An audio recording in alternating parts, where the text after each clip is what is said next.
And we are live. What's up, ladies and gentlemen? Canadian Guy here, and we are back with Spyro 2, Ripto's Rage for Reignited Trilogy. I kind of wanted to take a little bit of a break, take a little bit of a, a little bit of a chillax break before we get into our next set of streams, which will be in November. And so I decided to play some Spyro. I think Spyro 2 is a really good pick because obviously Ripto was just literally released yesterday, and so I figured that it would be really good to go through Spyro 2 because Ripto just came out. So give me a minute to finish getting set up and we shall begin. How are you all doing? I hope that you are well.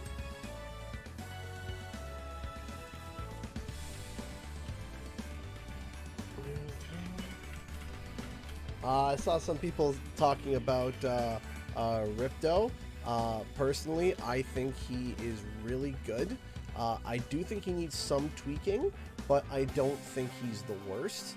I do think he needs some adjustments, some tweaking, because he is definitely a more advanced, a character for a more advanced player, someone who's a little bit more, it requires more thought, more thinking, more strategy, more like, okay, I have to, think a little bit more than just spamming, because if you just spam with Ripto, you'll do okay, but if you want to be able to succeed, you have to use your noodle a little bit. But he still does need a little bit of tweaking though. But that's okay because of course, when these heroes come out for the first time, sometimes they require some tweaking. I still think engine needs tweaking. Still do it. I think engine needs a little bit of tweaking. I think Brio needs to be fixed, period. And yeah. Hotshot has been a member for 18 months. I'm feeling fired up, Bob. Well, I'm happy to see that you're fired up, Hotshot. Thank you so much for being a member. I appreciate it. Thank you, everybody. So, just letting everybody know, today is going to probably be the last day that I'm streaming this month. So that means that after this stream, we're going to be resetting the bar. So this will be the last stream to try to hit the stream goal, and I appreciate all the love and support. Again, donations are not necessary, but always deeply appreciated. Excuse me. We got one more link to send out, and then we shall start.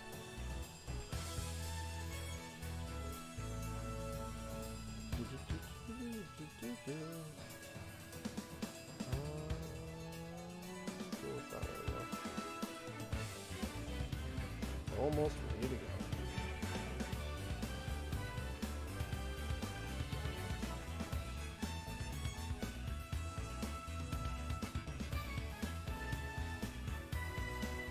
Turn the music down? No problem. We can do that.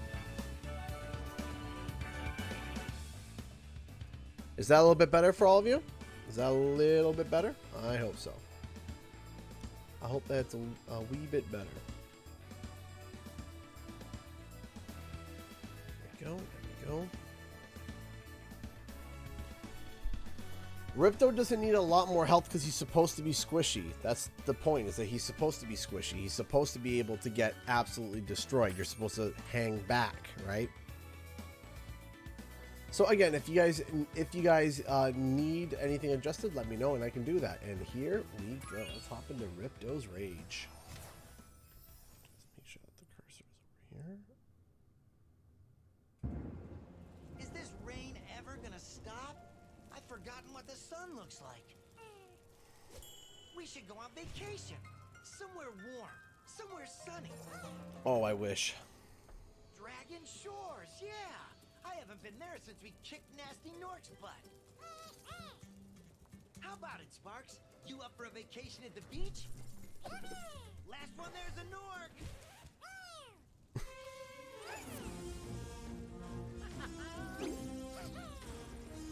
We just vibing with Spyro today.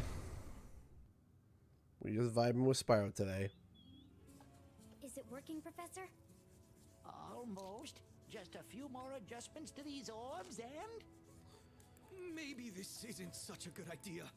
Bringing a dragon here could just make Ripto more angry. Calm down, Hunter, and stop fidgeting. But you saw the professor's book. They have claws like this, and teeth like this, and they can spit fire like this. They sound much more dangerous than Ripto. That's exactly the point. A dragon is our only chance of stopping Ripto, and you know it. It's working! It's working! I've got a dragon! Well, I'm happy that you're here, Hotshot. Whoa! Rough landing. Hi, which way's the... Beach? Hey, stop staring. Haven't you guys ever seen a dragon before? You're a dragon? You got a problem with that, pussycat? Well, someone forgot to invite me to the party. Were you trying to keep something from me? A dragon? You brought a dragon to Avalar? I hate dragons. Yeah!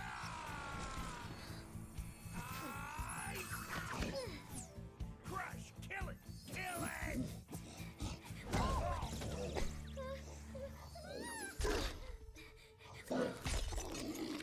Go, you imbecile! You ate my scepter! I'll deal with you later! Who was that jerk? That was Ripto, and we have to get rid of him.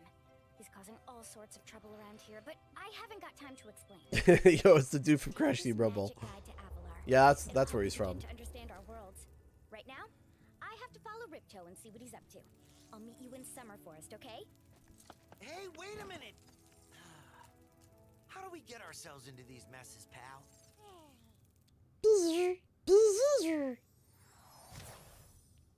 Hey, S'moreblocks, how's it going?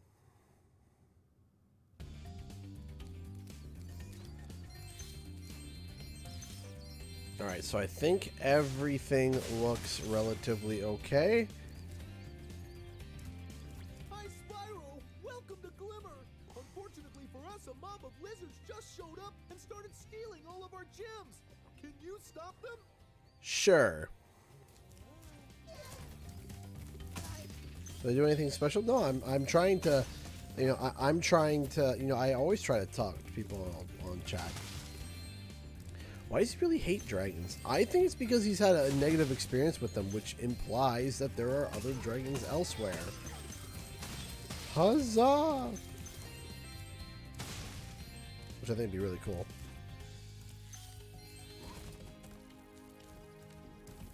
I appreciate that, Jakob Sahin. I appreciate that.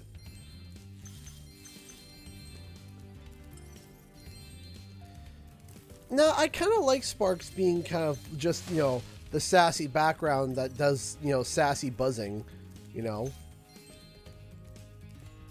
I love, how about Sparks? It's perfect. I love it.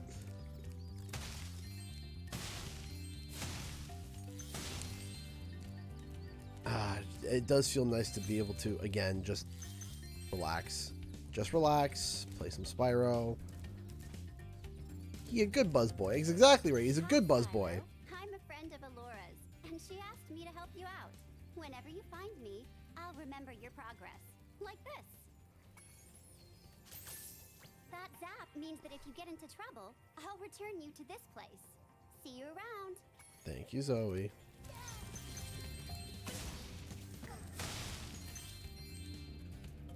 Okay, let's go over here. Should we do our annual attempt the shortcut trick every time we hit Ripto's Rage? I can't stand his voice in TLOS. Which one, Clipper?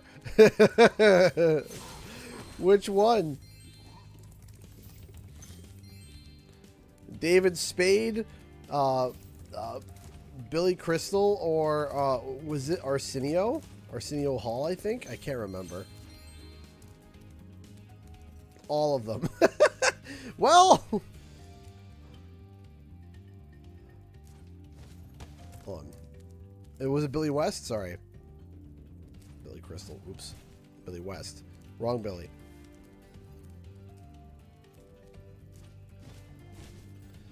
Come on.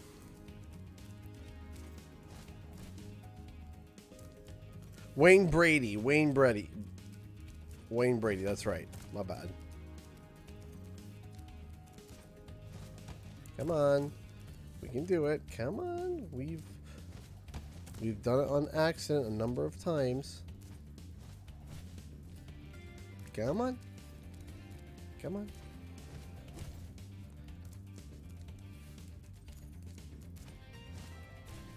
Yeah, it's just literally Wayne Brady.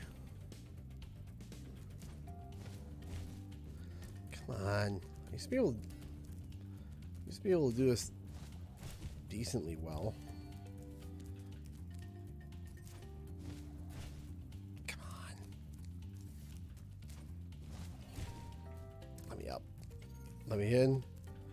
Let me in! We can do it. Can't jump forward. You have to just jump straight. Come on. Come on. I can do it. I can do it. I've done it. Hey! Miharu donated $5 through Super Chat. Hey, CG, here's a question for you. How do you stay motivated to work on videos? What inspires you? So I'll give you, I'll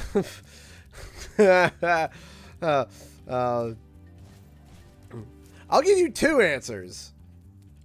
One that is half true, dark, and joking, and then the other that's 100% true. So first off, again, thank you so much, Miharu, again, for the $5 super chat. I appreciate that. But I'm gonna give you two answers. One that's kind of true but dark is that when I wake up in the that was right there.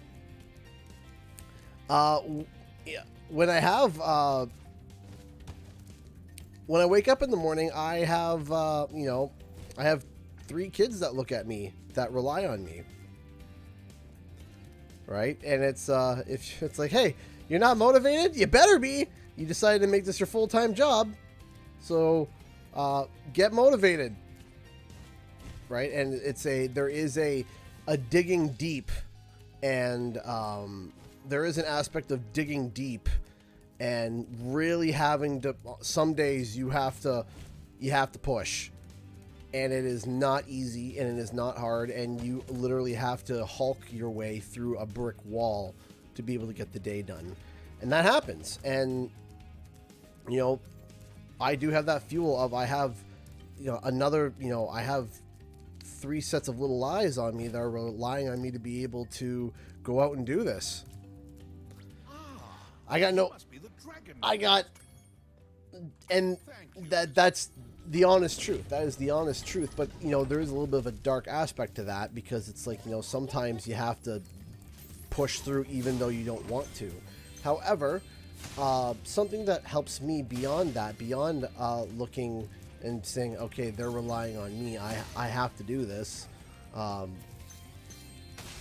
got to. The other thing that motivates me is the idea of pushing to try something new. And it is the idea of constantly trying, and it sounds crazy. I'll say this.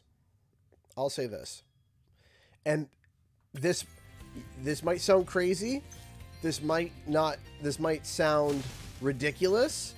This might even sound, some would even say it narcissistic, or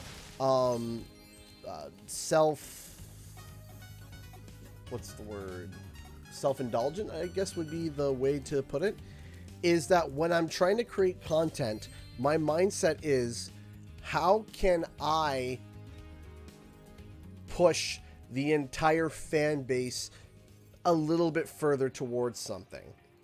And that sounds ridiculous. I mean, the entire fan base, really? Like, you think you have that pull? No, I don't think I have that pull, but I think that I can try. So, for example, that interview that I had with Pollyann, My thought behind it is I want to extract information that is going to further this entire fan base, so that if there's something that someone wants to refer to, they refer to my video. These little lizards have eaten my entire... And it's pushing. It's pushing. How can I push it? Even if it's just a little bit. Even if it's just a little bit. What could it be? Could it be, hey, let's speculate about the next Spyro game, and here's some ideas, right? That seems, well, you know, that seems such a, you know, what can I do with the viewer base with that? Well, the thing is that if enough people start getting loud about something that people want, the next game might have that. Or, okay, I want to bring something different. I want to be the person that literally sat down and analyzed and broke down everything possible with this game, compared it to the original games to see what, you know, what is the true differences, what is the deep differences, what is, and to push that. And if it moves the fan base, people that watch it just a little bit closer, even if it's just a little bit closer, with more knowledge, more enlightenment, more entertainment, then that's what I seek. I've been seeking a lot less on something that I like to call cheap content, and this is no hate. I used to do a lot of cheap content too. It used to be, okay, I'm gonna report, here's a video clip, here's let's use an example of my own like videos that I've done in the past. Hey, Spyro dropped a brand new clip. Cool. You know what? I'm going to say, what's up guys, Canadian guy here, and I'm going to show the clip, say, wasn't that cool, like and subscribe, and move on. And that is a lot of lazy content. That is, it is. It's easy. It's easy because you can sit down and you can make that video really quickly, and especially somebody that has a lot of subscribers or people that know how to edit. Do you know how easy that is to edit a video like that? I could get it done and uploaded with the thumbnail done in less than 20 minutes. Video downloaded, recorded, exported, thumbnail finished, uploaded to YouTube in 20 minutes. Easy. As long as there's no technical issues. And there are, hi Drew Skills, and there are moments where maybe that's just the best way to go about it, but I'm trying to avoid that. And what I'm trying to focus more on is, okay, if I go to do an analysis video, what do I see? What am I thinking? What, I could be completely wrong about something, but just what do I see? What am I thinking? What could be different? What could be new? What could be, even if it might be a stretch, talk about it, see what happens. And every day, it's when you get to a point where making content is hard, and this is something that is actually a bit of an oxymoron, but it's true. When you get bored of making content and you're not inspired, a part of that is that you're not challenging yourself enough. And that seems like an oxymoron, because it seems like, oh, I feel like I'm overworking myself. I feel like I'm tired. I feel like I'm doing too much. I feel like it sounds, but what happens is that when it comes to making content, you're not pushing hard enough in terms of learning something new. Not, you need to work harder. No, it's you need to sit down and take that video that you are nervous about, that video that you are like, I don't know, can I do it? Should I do it? Will I do it? Can I do it? And climb that mountain.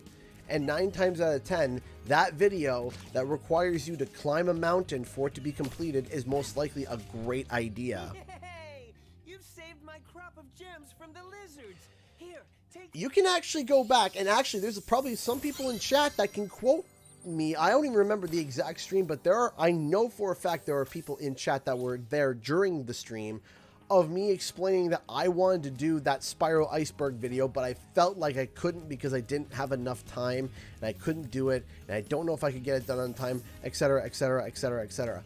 And yet, that was the video that I shoved and I pushed and I pushed and I tried so hard to get that video done.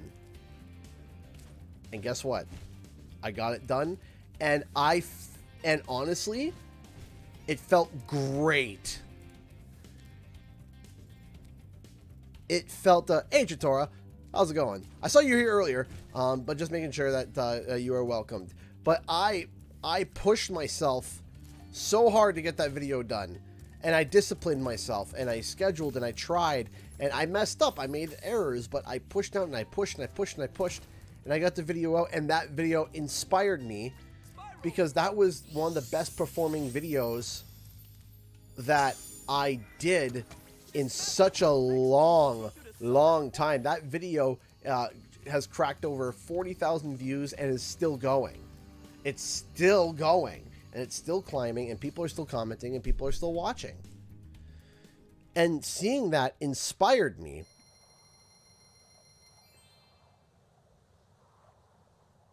Knowing that, okay, I can do this.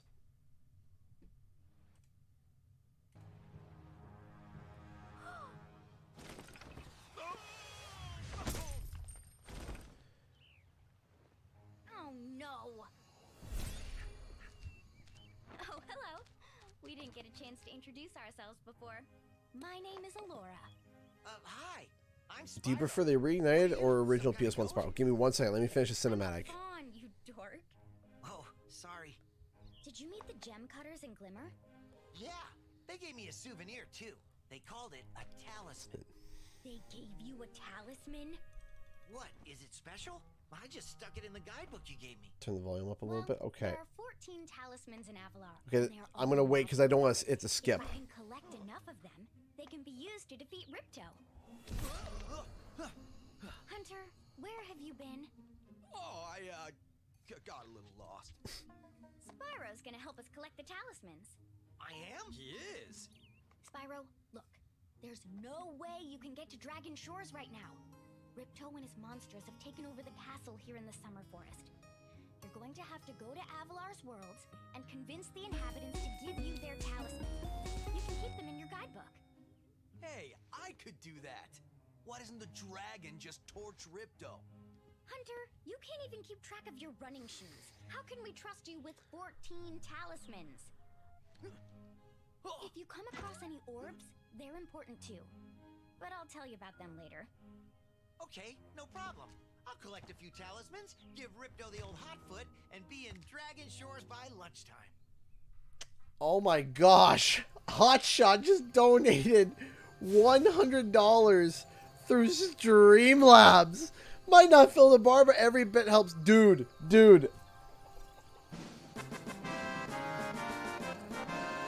That is incredible. Thank you. Might not feel about every bit. Hey, every bit helps. $1,300 away, and I couldn't be happier. Thank you. Thank you so much. I appreciate that. Thank you. 100 thank yous. Thank you.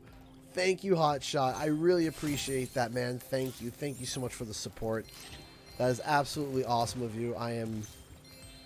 Ugh, thank you. Thank you. You are awesome. You are amazing.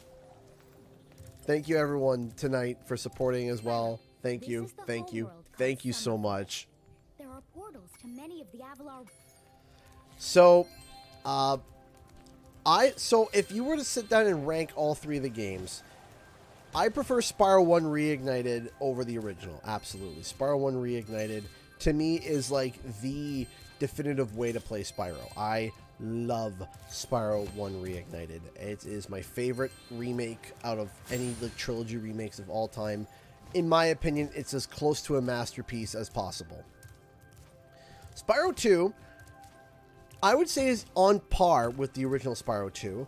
There are moments where the original Spyro 2 is better. There are moments where I find Reignited is better. But you know, typically I still enjoy Reignited very much. Spyro 3. Hey, Spyro. Ripto smashed. Spyro 3. Whew. I do enjoy the original Spyro 3 a little bit more.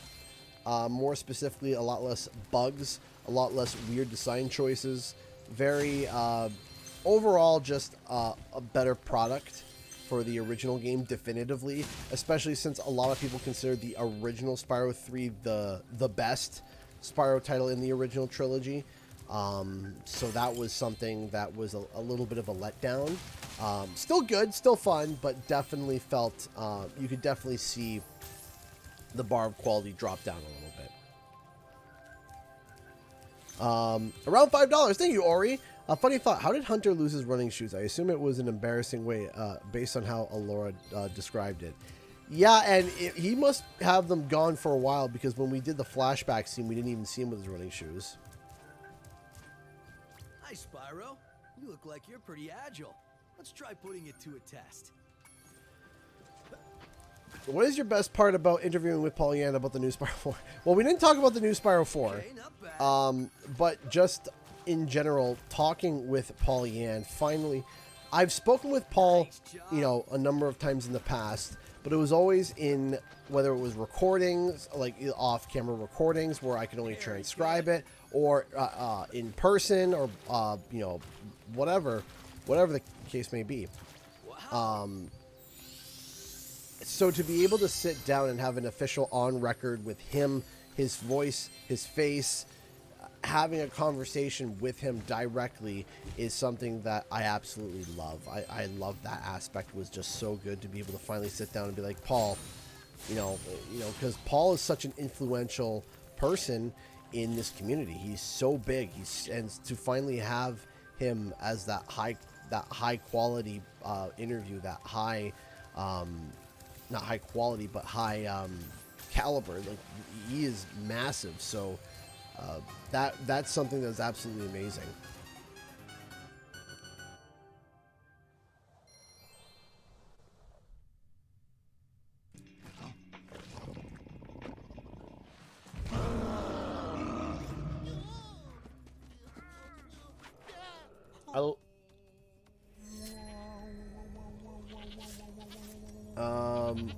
I love when Paul said during the interview that making Spyro Reignited Trilogy was also about filling the gaps with our memories. Reignited is definitely the beautiful world I imagine being in. Yeah, that is...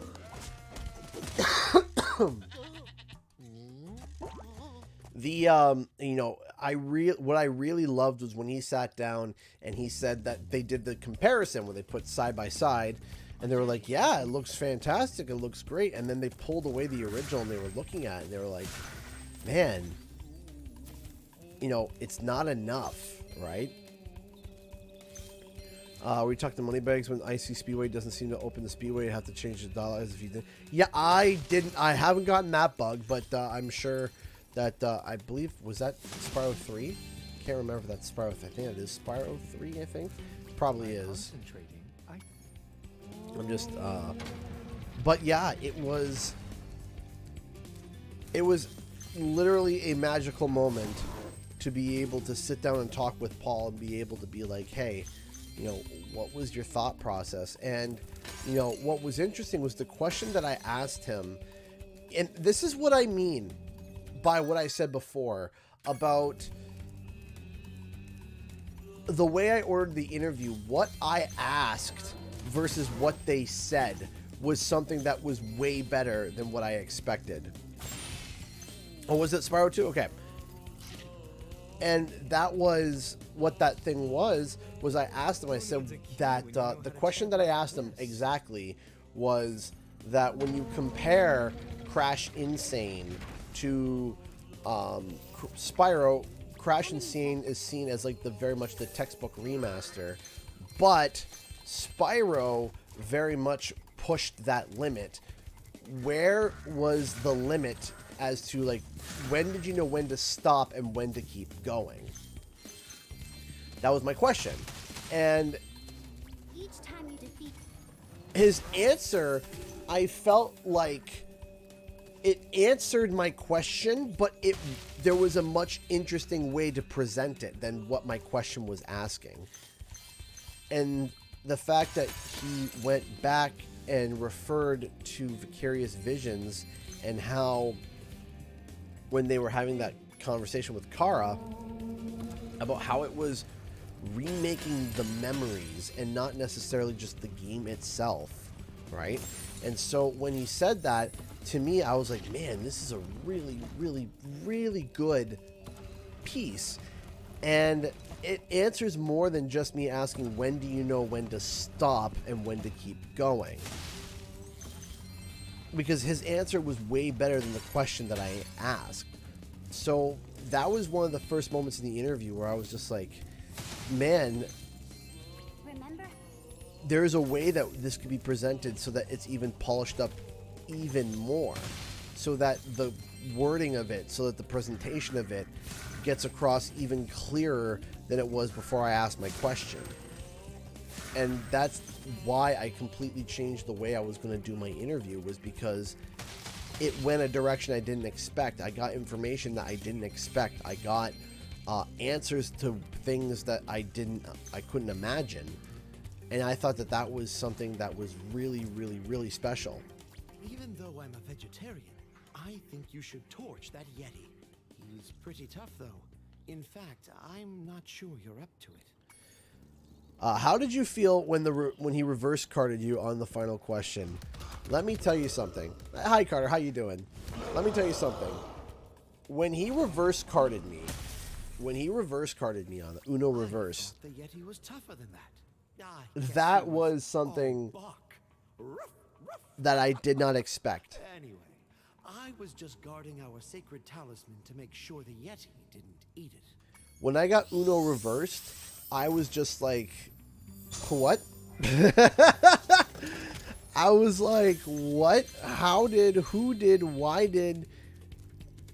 What? I did not expect that. And so there was definitely a initial surge of panic.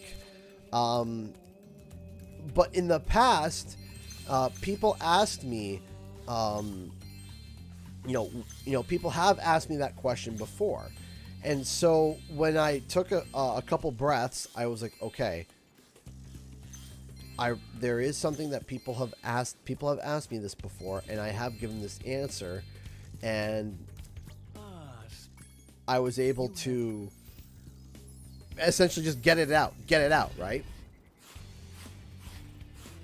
Hey, Silver Steel donated $5 through Super Chat. Thank you so much. I appreciate everything you're doing for Spyro community. Good to see you stream again. Thank you, Silver Steel. I appreciate that. Thank you so much for the $5. I appreciate that. Thank you. I appreciate you for supporting the channel. Thank you. I'm trying my very best. I'm trying my very best for at least the portion of the Spyro community that people think I'm relevant for. I think that's a good, because I think it would be very hard for me to turn around and be like, yeah, I'm keeping the Spyro community relevant. No, I'm not saying that, but for the portion of the Spyro community that people think that I have some value for, I'm trying my best to maintain that, to maintain what it is that people value my content for. And I'm trying my best to stay on that and stay on top of that and try to keep people informed, but not just informed, but have people learn new things, right? I love it when I'm able to tell somebody something new about something that they're passionate about. I think that is something that's so cool. I mean, I love seeing people get hyped and excited over something that they love, and they've not grown callous, but they've suspected that they almost know everything about it, and then all of a sudden you drop them with a fact that they didn't know about, and it just opens up. You can see their brains open up and get excited and get happy, and that's something that I love seeing, and I love being able to do that, and I love being able to be like, hey, this is your favorite game, let me tell you something really cool about it that you didn't know about before. And and it's something new, and it's something different, and it's not the same. And I think that that's something that I most definitely am trying to do, is I'm trying to, when I do my interviews with whoever I do my interviews with, I try to give something different that other people have not given yet. Thank you, Elena, for the $5. 1 second. Thank you so much for the $5 from Grandma with love. Put this wherever it'll do good most for. Thank you so much. I appreciate that. Thank you. Thank you so much, Elena. I really do appreciate that. Thank you, thank you, thank you so much. What I try to do for my interviews is I try to get information that's new. I don't... There are interviews that I like to call... I call them softball interviews. These are interviews that, alright, these are interviews that are like, alright, IGN... I'm messing up here. IGN sent out, and this isn't just IGN specifically, this could be anyone, this could be GameSpot, this could be Push Square, this could be literally any publication. There's a lot of interviews that are like, okay, X publication got an interview with X studio.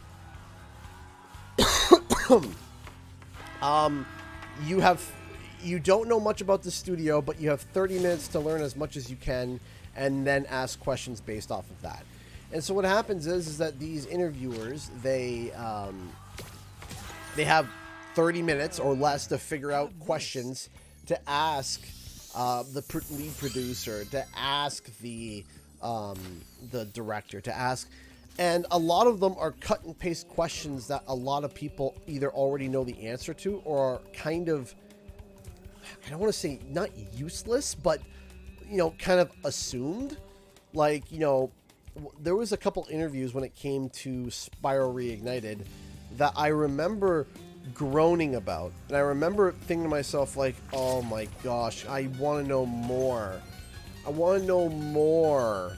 Like, please don't ask. So, Spyro, what console was he originally on? And I just sit there and I'm like, please, just, someone kill me, please. Like, so can we please get the... What was the vaudeville cane? The cane for those vaudeville performances when someone's dancing, the crowd's booing, and they grab the person and pull them off stage? That's what all I'm asking for whenever I'm sitting there and listening to an interview. Like, so, Spyro's purple, eh? I want to die. I want to die. This person could be extracting, like, sweet juices of information out of this person, and they're extracting the same surface level information that we've heard 4,000 times before, and or the most obvious questions that anyone's ever asked ever. But it's also not their fault, because they only have 30 minutes to get prepared. They only have, okay, you got 30 minutes to get prepared. Thank goodness you scared that evil spirit away. It's like you got 30 minutes to prepare, to ask the questions, get them approved, and you know nothing about the studio. So what you start asking is you start, throwing questions out left, right, and center. And I'll tell you something. There's almost nothing more uncomfortable than when an interviewer asks a question that the fan base,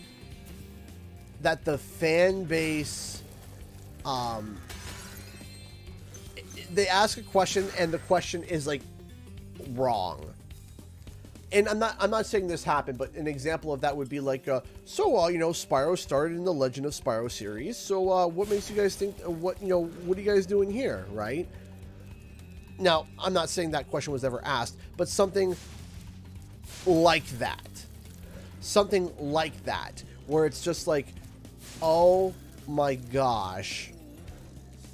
Like, and then you hear the director or whomever say, actually, it's not, it's this, and this, and then they continue. And it's just a whole, the question is now considered null and void because that question slot is literally filled with, oh, director corrected me. Didn't answer the question, but the director corrected me on something that everybody knew. And, oh, that's painful. oh, that's painful. And the reason why, it's because you ask the questions that we all want to know and that you make videos about it, so it makes people want to watch your content. The fact that it's about Spyro makes it better. So one of the things that I do when I ask questions is I try to ask, okay, what is something that I want to know that, as a diehard fan, what is something that I want to know? As a diehard fan, I'm a diehard fan. What do I want to know? Right? What do I want to know? I want to know about these things. And then I think, okay, what is the first question that I always ask, because I don't want to, so, okay, I went to school for broadcasting, and we had an entire section based on interviewing people and getting a vibe and a feeling of how they are and how they talk, and figuring out from there, okay, sometimes you'll have a list of questions and then they say something and you kind of want to go a different direction, or sometimes they're locking up. And if they lock up, it means that the deeper questions are going to be harder to answer. Chapman donated $10 super chat. Just finished your interview video. Never expected Okami to come up a really interesting idea for how a future Spyro game could act like in some way. Thank you so much, Chapman, for the $10. I appreciate that. Thank you, thank you. A lot of people are saying that that was their favorite moment, was the Okami comment, and I'm really happy to hear that. Really, really, really happy. As I said, I was nervous. So thank you again for the $10. The first question that I ask somebody is, I always ask a "how do you feel" question. And the reason why I ask that is because I want to use as much information and get because I have limited time with this person, limited energy, limited amount of stuff, and I need them to be able to open up. So I don't ask them, my very first question is, how do you feel? Well done, Spyro. And the reason why how do you feel about X? And the reason why I ask that question is because it gives some relief to the person who's being interviewed, because there's no wrong answer. There is no wrong answer. If I said, okay, what did you think about when you started to do the work on Spyro Reignited? There is no wrong answer. There's no wrong answer. You can't be wrong by me asking, how do you feel? And what that does is that lets the interviewer start talking and know that whatever answer they give, it's the correct answer because it's how you feel, right? And it warms them up and it gets them feeling very like, okay, it gets them started, and then let them talk, right? Let them do their thing. And that is how you get them started, is how do you feel? Because there's no way that you can get that wrong, because you have to realize too is that some people that are being interviewed, they're nervous. Sometimes they're more nervous than you are as the person interviewing them. Sometimes they're more nervous because they're thinking to themselves, oh, I got the development of the game, and I gotta make sure I don't say anything wrong. I gotta make sure that I don't let too much go. I gotta make sure and they have to sit there and they're thinking, and okay, I make sure I don't answer anything wrong. But guess what? If you ask them, how do you feel about this fact? It's like, oh, well, I feel this, and I feel like this. I'm excited. I'm worried. I'm concerned. I'm whatever. They can say whatever they want, and it's not wrong, right? It's not wrong.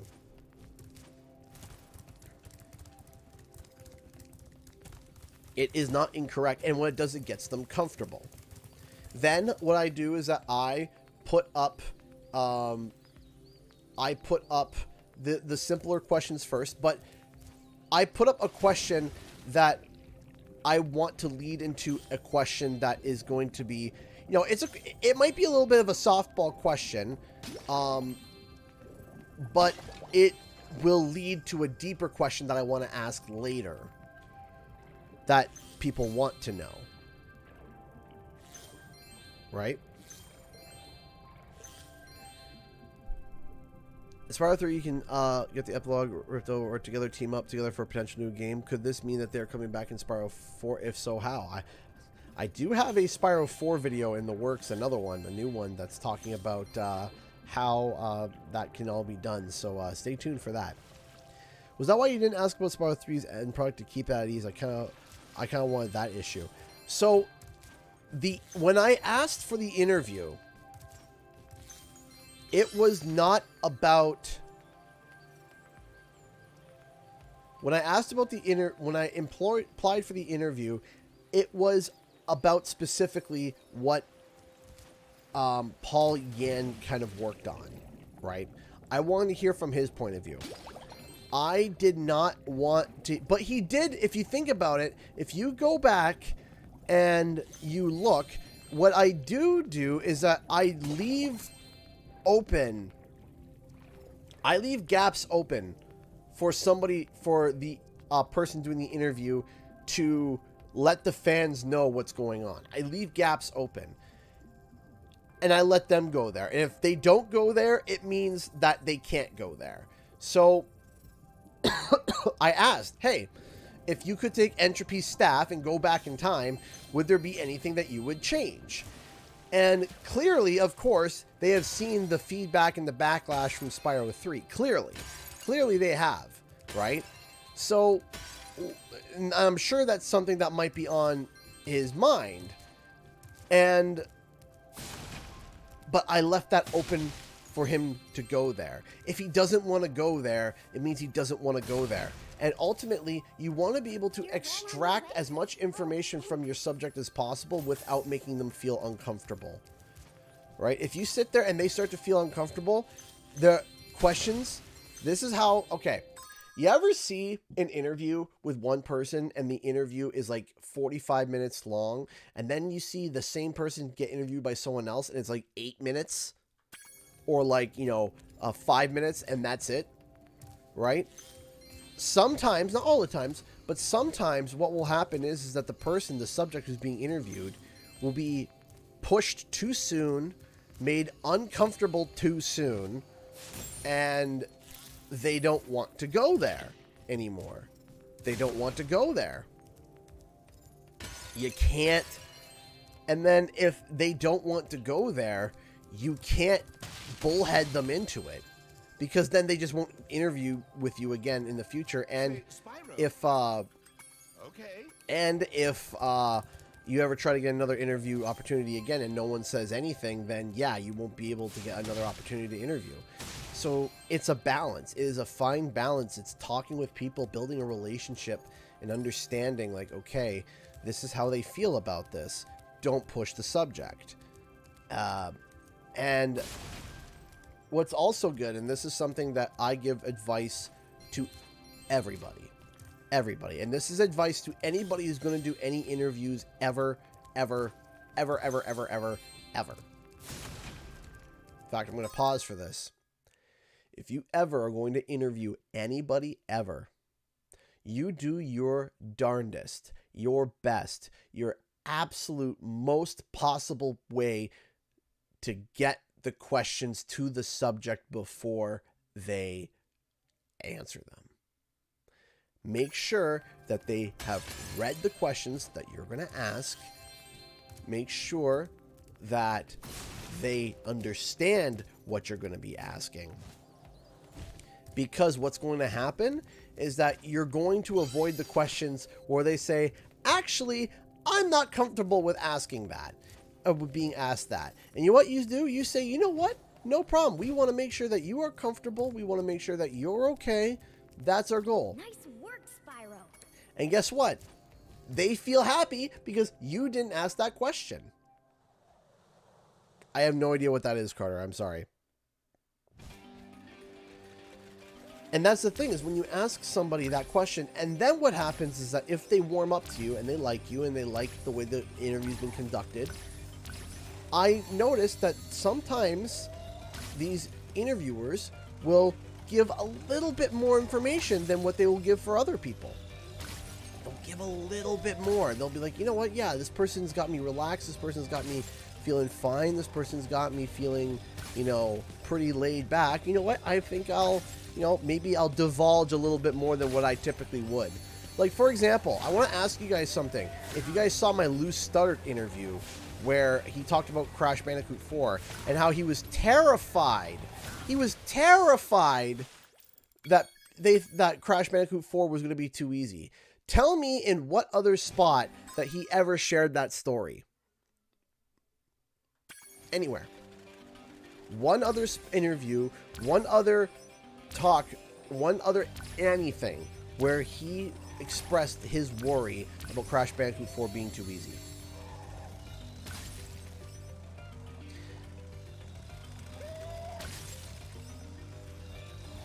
Right? And also, because I grilled him with questions. Man, I grilled him with questions. And they were questions that were... There were questions that I asked that I was like, these are brutal. But guess what? I got the questions to him beforehand and made sure that he was comfortable with it. And I let him know, hey, this is going to be a... this interview is going to be intense. There's going to be some spicy takes here. Be prepared. Here are the spicy takes. And so, again, before we got to that part, I made sure he was comfortable. And this was my second interview with Loose Start. This was my second interview with him. And so Lou had one interview with me already, and he knew how I worked. He knew I don't push. I don't ask too many questions, if any questions that are not something that I sent. I will only do a follow-up question that is not the questions that I sent if there is something that they said in the interview that triggers a question. Then we might go down that rabbit hole a bit. But beyond that, we're not going to go into uncharted waters without them knowing. We're not just going to throw questions that they don't know right at them and they don't know what to say. Get them the questions that you're going to ask. And that goes for not just any game dev. Not just any game dev. In order to win the race, Storm Ranger! Hey, very first super chat. Thank you so much for the $10. I hope Spyro 4 will have elemental breaths, namely fire, water, electric, ice, wind, and earth. I also wish he'd have a wing, claw, and tail attacks, but him having the same young design from 1 to 3. Thank you so much for the $10. I really, really, really appreciate the donation. In terms of different breaths, I'm not so sure about certain breaths. I think the elemental breaths has been, and this is just me talking, and I might be wrong. I feel like the elemental breaths has been a thing that's already been done and tried in terms of like, you know, oh, water, electric, wind, right? I feel like that's been done, and not just by Spyro, but by a number of different games. The Storm, Earth, and Fire, heed my call type of thing I've heard. Now, I'm not saying it's a bad thing. It's just that it's just something that that's been done a lot. However, that doesn't mean that there couldn't be some original ideas. So again, remember in my interview, I talked about restoration, right? What would be cool is that instead of the breaths being used for, let's say, okay, you got fire breath, and then you got air breath, and you got this breath. What would be cool is something like, okay, Spyro has fire breath. But then, like we talked about, like restoring the environments, what would be cool is that if Spyro gained a healing breath to where he could breathe like an earthy, like green nature breath onto the ground, and it purifies corruption, and if you purify the corruption, it will open up puzzles, or it will, you know, restore things, it will repair the earth, or it'll fix it, right? Something different, something that's like, okay, no, this isn't used offensively, but this is used to find and discover puzzles, and find and discover all of these different things like that. You know, that would be something that would be different, that would be cool, right? So it's like, all right, that's interesting, right? That could be something unique. You know, there's earth breath, like, you know, shotgun breath.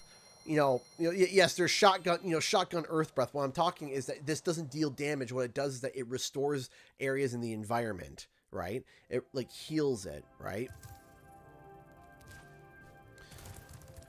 So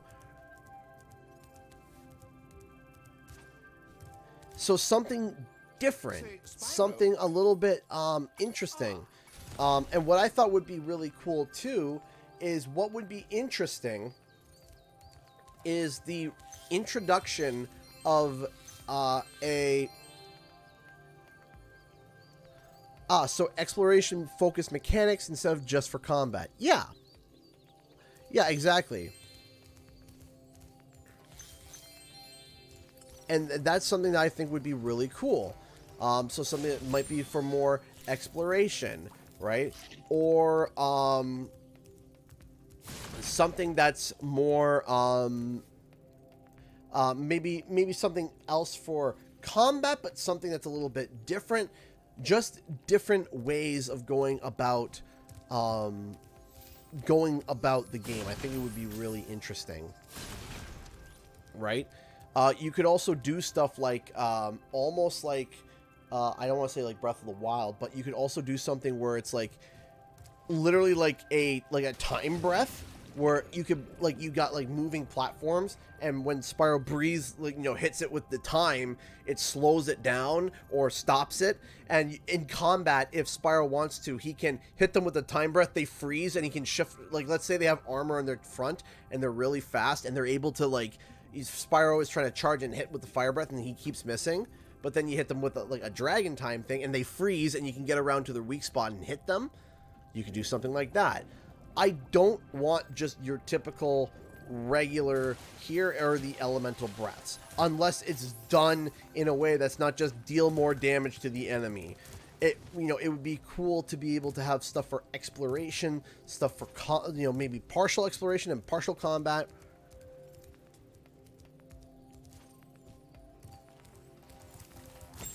Right, there's a number. Sure, grab references from different games. Absolutely, that's fine. If you want to grab something from Eternal Night and like have the Dragon Time reference, that's fine. That's cool with me. But I think what would be cool too, what I think would also be really cool, what I think would be really cool as well would be, I think that there should be 2 game modes for Spyro. One after you complete the game, like after you 100%, okay, then you unlock a new game mode. And what I think would be really cool is if there were things that were like basic upgrades for Spyro. Just basic upgrades. Nothing crazy. Like, you can complete the game without these upgrades, no problem, and that's the fun thing. So for example, you could upgrade Spyro's breath. Like, it's a regular fire breath, but now it reaches a little bit further and it's a little bit wider. You could increase Spyro's charge. It's a little bit faster. His gliding distance. You know, his gliding distance, or his whatever. These little upgrades. But when you complete the game, you can unlock a difficulty mode where you can play through the game again, except with your baseline characters. So no upgrades, and you have to go through every boss and everything without any of, and all the puzzles without the upgrades. Now you can still complete them, but it just makes it a bit harder. See you later, Newt. Thanks so much for stopping by and helping out. We really do appreciate you. Thank you. There are just a number of things that can be done. A number of things. Just basic upgrades. Like, oh yeah, Spyro charges faster. Or Sparks can take an extra hit. Or, you know, things that are very, you know, very basic. Things that are very basic. And then there's an ultimate mode where it's like, okay, you start from the beginning of the game again, except you got no upgrades. You can't get any upgrades. So, you know, that's the hard mode, and that's the hard mode. The hard mode is like, oh man, now I gotta deal with all these. I gotta deal with all this stuff, and I got no upgrades. Chapman donated $5. LOL, I'd be pretty extreme if Spyro's fire breath and elemental breath powers to take on Ratchet and Clank level destruction and mayhem. That would be interesting in terms of like environment. What's the word I'm looking for? Environmental. Not compatibility, environmental interaction, where if Spyro can attack and kind of do like these explosions and be able to cause destruction in the environment, but I don't think that would fit unless there's certain areas where it would. But I don't think for the entire game it would work. But overall, I think that another thing that's going to be really interesting is how the enemies work, because I don't think we should stick with constant enemies that just get destroyed with one hit. I think some enemies can still get destroyed with one hit, but it would be really cool if there were smarter enemies. If there was like, okay, this enemy requires a little bit more work than your typical enemy, and not just hit once, smack again. No, something that would be different, a little bit more interesting. I've been locked in here with all our tools, and the giant idleheads won't let the Howling Wolf, how's it going? Hard mode, Sparks takes a vacation. Yes, that'd be pretty good. Hard mode, Sparks takes a vacation. Sparks is at Dragon Shores. You take care of it, Spyro. Oh, Spyro, you did it. I mean, I knew you could do it. Now, meet me at the pond. Dragon Shores, more like Dragonfly Shores. Ha, got him. Sunglasses down.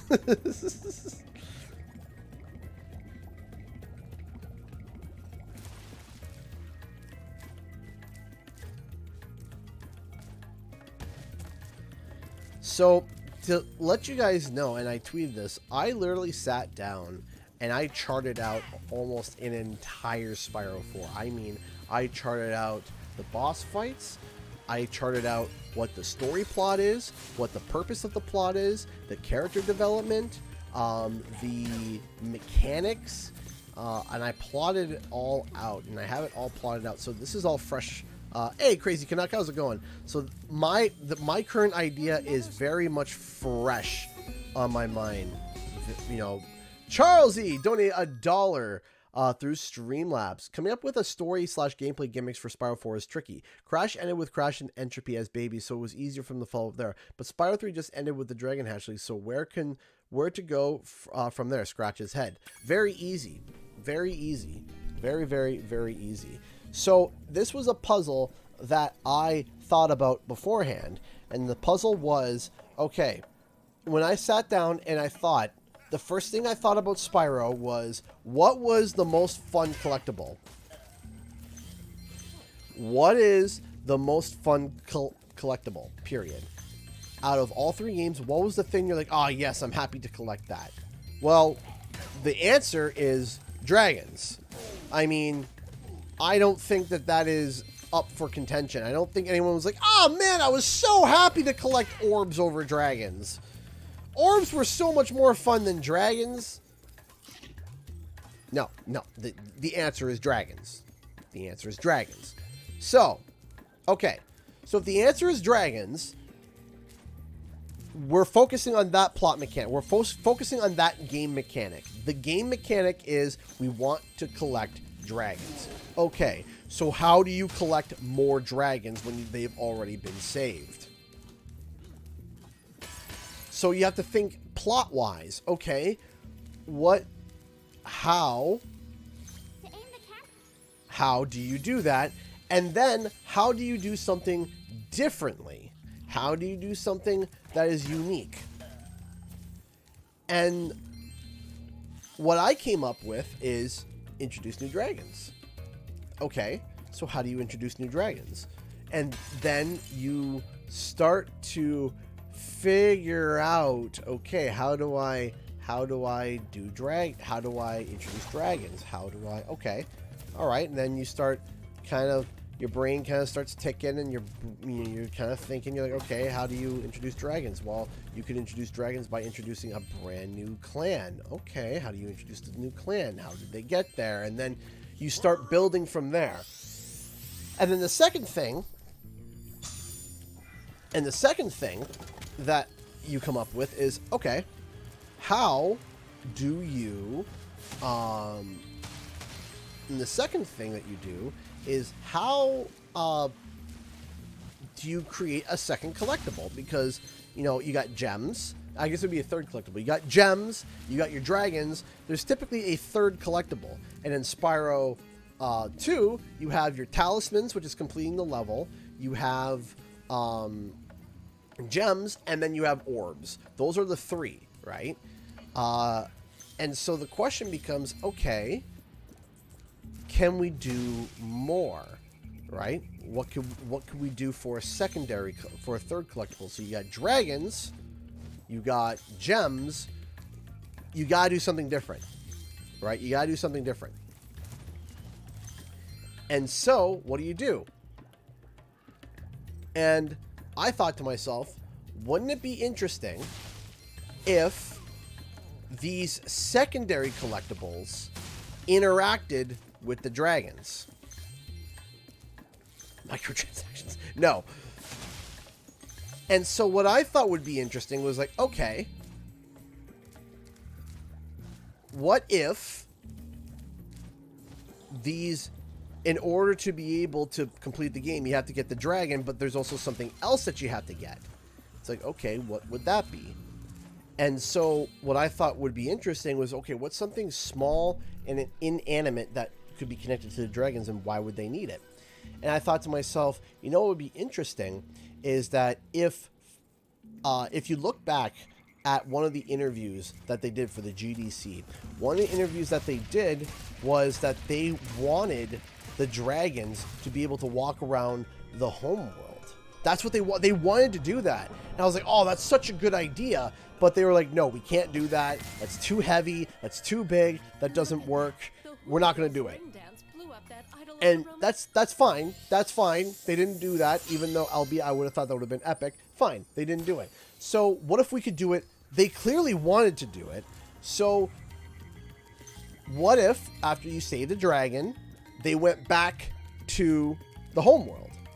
And they were actually interactable. Like, you could talk with them when they went back to the homeworld. But I thought, no, they gotta do something when they get back. They gotta do something when they get back. They can't just sit there and do nothing. But then I thought to myself, hey, maybe we could tie this into the second collectible. So how can we keep dragons in a stasis but make it different and tie it to a secondary collectible? And what I came up with would be interesting is, temporary name, something called dragon crystals. And what would happen is that after a dragon was put into a stasis, its energy is being drained. It's like the energy is actually being drained. Like, they are being drained. And when you release them, they're happy, but they are tired. They are exhausted. And that's why they have to leave right away to get back to the homeworld to go and rest. So what's happening is that when they get hit in the stasis, their magical energy is literally being charged like a battery in these dragon crystals. And these dragon crystals are being used to power a whole bunch of stuff. So what happens is that they go back to the hub world. They go back to the hub world where they came from. And they have a job, and that job might be like, okay, their job is to do this. But in that part of the hub world, it's closed off because they were gone. So let's give an example. Let's say there was a dragon that was a baker, and their job was to bake. You save them, they go back to the home world. You go back to the hub world, and they're by a old furnace, and they're so tired, and they can't get it back on. They can't turn it back on, and they're huffing and they're puffing and they're out of energy. They can't do it. And they're like, if I could just get some of my energy back from some dragon crystals, I would be better. Then it'd be like, okay, this dragon requires 3 dragon crystals. You collect dragon crystals from like the orb challenges or whatever. You give it to them.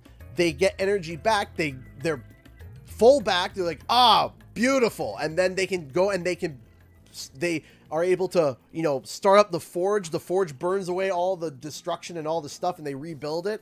And then guess what? There's a secret path in the back that leads to an area with gems and also maybe another dragon crystal or even a dragon that was stuck back there. And then you come back out and you're like, okay, so I went back there and I explored, and there was a whole bunch of secrets and challenges back there inside of the oven, or not the oven, but inside of where they were. And then I came back out, and you can choose which dragon to give the dragon crystals to clear up that part of the hub world. Chapman donated $50. Dude, thank you. An interesting idea would be the dragons sent over to Lost Realms or Dimensions. A similar idea to Ratchet and Clank Rift Apart, where the dragons spread so far and the dragon realms are left open for attack from Ripto. Plus new villain. Thank you so much, Charlie, for the $1 as well. What about a set. Find a dragon, find its personal dragon egg, and a dragonfly to suit the hatchling of said egg, but to increase difficulty, all 3 items are found in separate levels worlds. That's interesting. That might be a good side challenge. So, okay. Thank you so much for the $50. Thank you, Chapman. That is so kind and amazing. And Charlie, thanks so much for the $1. So that's interesting. So what happens is that you collect these energies and it fixes them, and it makes them better. Like, oh, I feel so much better now. And then guess what? They open that more part of the hub world, and they open up, and it opens up, and then you can go in and explore and go check that out. And you're like, okay, that's cool. And then you can go and, you know, give another dragon certain stuff. And what's cool is that afterwards, it could be like, there was some residual energy left over from when the dragons, you know, were powered up. You can use that residual energy to power up Spyro to give those minor upgrades. Like, okay, more fire breath, more this, more that. So after you use a dragon crystal, you can then use that dragon crystal to be able to give yourself a power up to get even more, to get more juice, more, you know. And that was the idea. Is there a video? So I do plan on it. I have it all charted out. I have what the collectibles are. I have what the collectibles are, how they would be gotten, and how they could be exchanged, and how they can be used.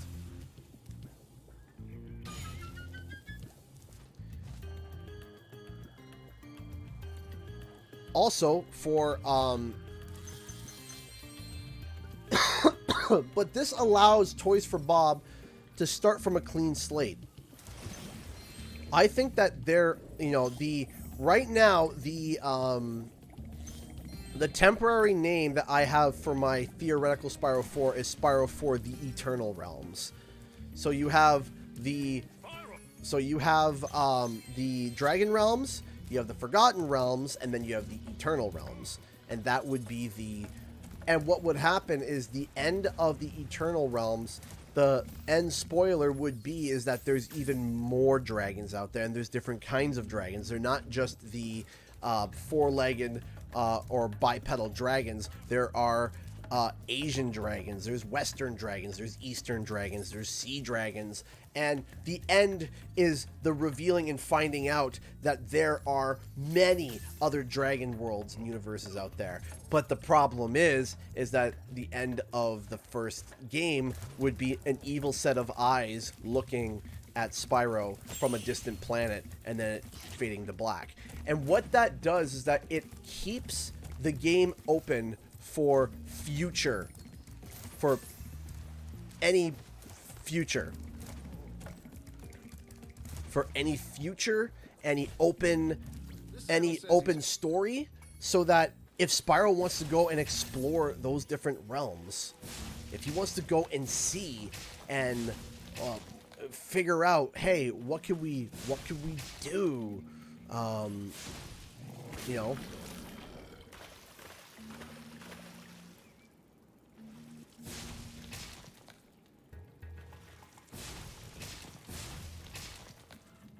And what that does is that it literally opens up the idea of, okay, we have now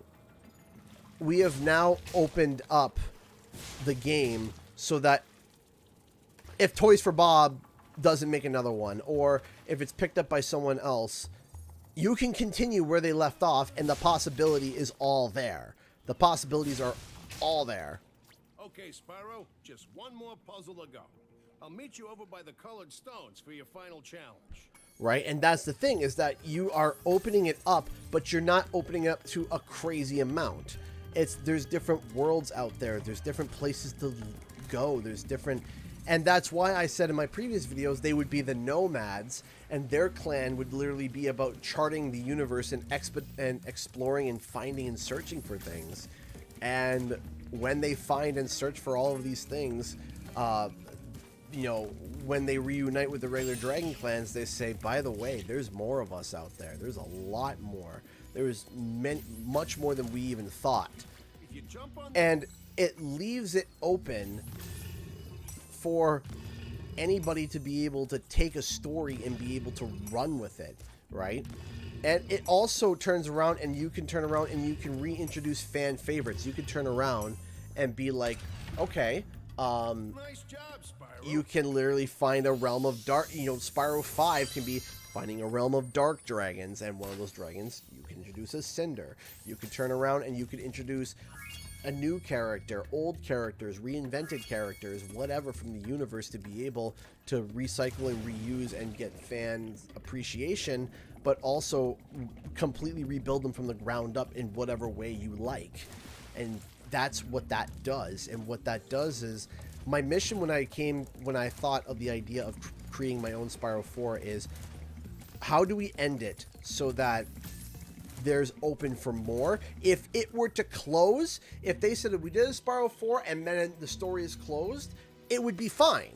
The story would be concluded. You could end it there. You don't need to make a Spyro 5 if you don't want to. The story could be concluded.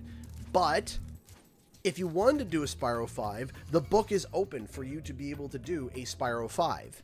And that was my mission. That was my thought process. Oh boy, this question's probably going to go a direction. What are your thoughts on people saying you get ahead of yourself when talking about Spyro 4 and that some of your news is exaggerated? So, of anybody and everyone is going to have their opinions about news, right? Everybody is going to sit there and have a different opinion on what's considered as news and what's considered as not news, okay? There were a number of people that stated that my pizza box wasn't news. Yeah, that's not news. Okay, and then it turned out to be right.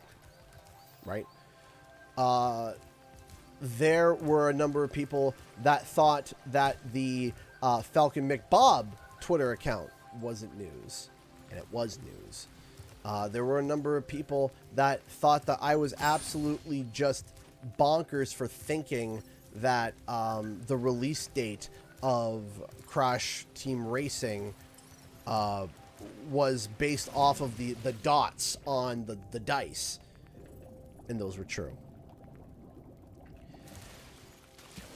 Now, I'm not sitting here saying I'm always right. No, of course not. I have been wrong. And I will admit that I have been wrong. I could sit there and I could literally pull up a list of things that I've been for you. I could pull up a list of, yeah, here's when I was wrong.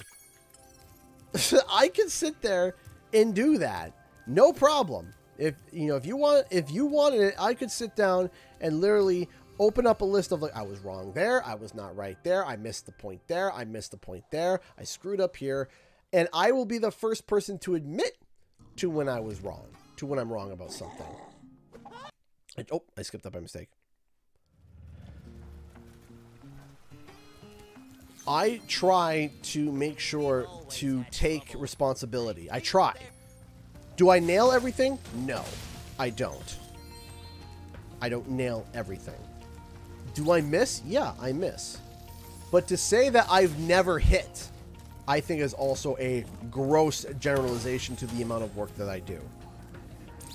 To say that I haven't, that I have never nailed the nail on the head once in my entire YouTubing reporting when it comes to theories and stuff, I think is a gross generalization. And I also think that I feel like I have never sat down and said I am with 100% certainty, I know for a fact this is happening, and me not know if it's happening or not. If I sat down and I said I believe, I know it's happening. You see, I've never said in my videos, I know Spyro 4 is happening. I know it's happening. No, I say I feel pretty confident it's going to happen. I feel pretty, I think that it's, I truly do believe, I'll say I truly do believe it's going to happen. But saying I truly do believe it's going to happen versus it's going to happen with 100% certainty are two very, very different things. That's two very different statements. And the problem is that people want to take that as the same, and they're not the same. They are not the same, right? One person will point to something and say that's evidence. Another person will point and say that's not evidence. And what's happening is that the evidence that I'm quoting is, in a way, subjective. But I disagree. I disagree that it is subjective, but people will say it's subjective, and people will say, well, I think it's not evidence. Okay, that's fine. If you don't think that's evidence, fine. But I do. And here's why.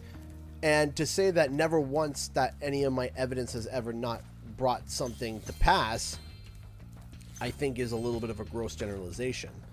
Like, man, obviously the biggest one being, of course, being the Crash Team Rumble. Crash Team Rumble was the worst when it came to that, right? And what it was game development. Game development was wacky caboodle. That's what it was. Game development is wacky. Game development is crazy. And I was early, but I wasn't wrong. I was early, but I was right, right? As I said, I sat there and I'm like, this does not add up. And again, the argument that I originally had, again, the big argument that I had, and I repeat this, and making sure that people understand this. My original argument was not that Crash Team Rumble was not canceled. My initial argument was the idea that they canceled Crash, at the time Wumpa League, that they canceled it due to poor performance on Crash 4.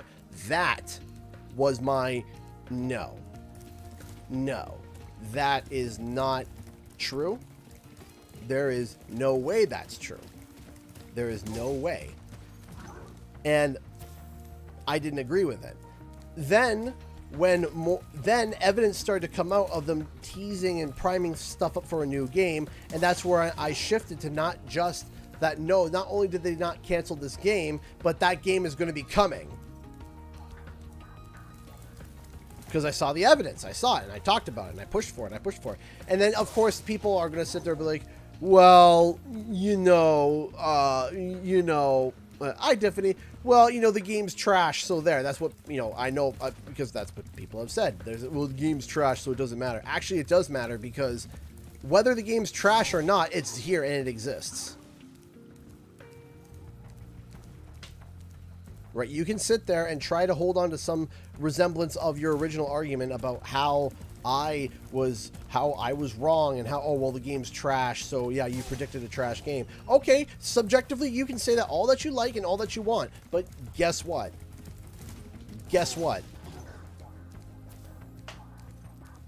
It came out. Hi, Kia, how's it going? The game came out. Period. Dunzo. It came out. Your perceived quality of the game is irrelevant because because there's a lot of people's previous statements was saying that it doesn't exist anymore. And yet here it is. It's here.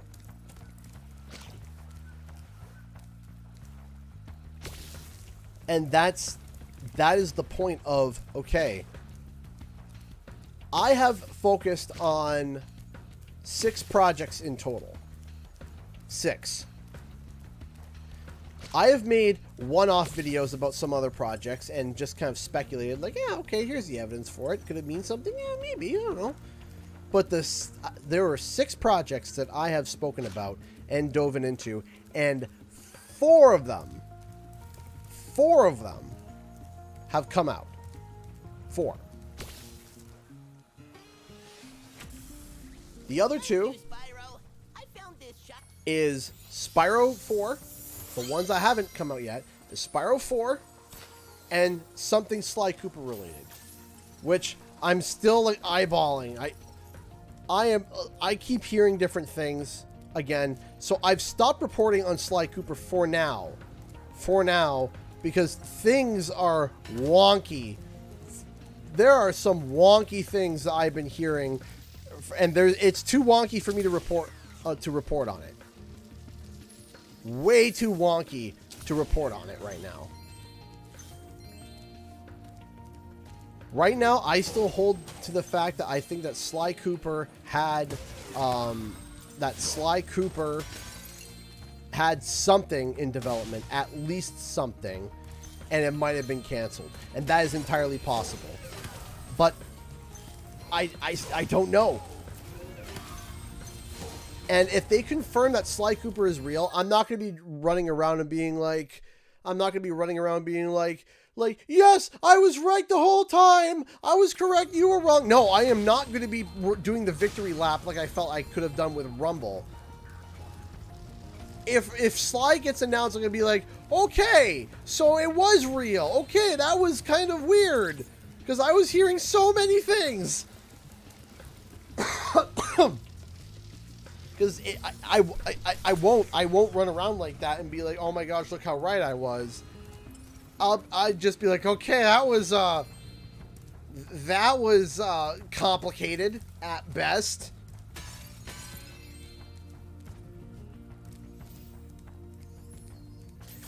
At my current moment in time, if you were to ask me, do you think Sly Cooper is coming back? I would say I have absolutely no confirmation, no clue if it's actually going to come back. If it will, I have no idea. There is conflicting evidence. There's conflicting statements internally, externally. And that's why I'm just not going to report on it, because I'm just sitting there and I'm like, duh, I have no idea. I don't know. I really don't. Because I am, I have a loss for words when it comes to that. Ori donated $5. Speculating is legit, and you were right quite a few times. At least you don't insist on your ideas being facts, unlike some other people. Some people, yeah. I don't say... So again... By the way, what did you think of that infamous Spyro Mystery to Dragon League? I hated it. I hated it. It was so dumb. I got mad because I literally... 30 minutes, or like an hour after it came out, I literally debunked it, and people downvoted me and got mad at me, and then the OP was just like, oh, you'll see, your ego is just massive, you'll see, you're gonna find out. I'm like, okay. Telling me how big my ego is and how, how I need to do an apology video. And I'm like, bro, I'm trying to stomp it out. I'm trying to get it to not grow anymore, because if it took me 30 seconds of research, in fact, not even, I already knew it was wrong, but just to make sure, I went and checked, and I'm like, yeah, okay, this is already wrong.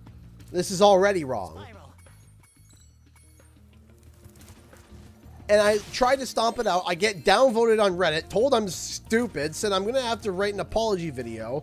And then the time comes along and nothing happens. And I'm like, wow, gee. And then I'm left with a whole bunch of people DMing me, what happened? Why did that happen? And then people are disappointed. And then big news networks, big stupid news networks like comicbook.com. There's a couple out there that are just vultures that are just like, yeah, we're gonna jump on this, even though it has zero backing from someone that's never confirmed anything before. It's a burner account, and this doesn't make any sort of sense. And if you did 4 seconds of research, you would be able to debunk it with 4 seconds of research. And you know what that research was? Quite literally logging on to Twitter and looking at Nicholas Cole's bio. And he says, yeah, working at Phoenix Labs. And I'm like, okay, so he's working at Phoenix Labs, therefore he doesn't have the time to be able to work on a new project. Ergo, this doesn't work. Spyro, help!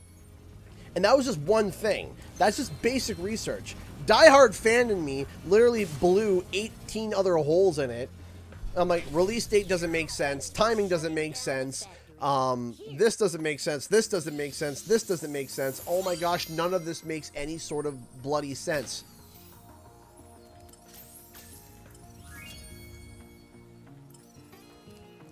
None of it makes sense. But just on a basic level, it didn't make sense. On just a foundational level, it made no sense.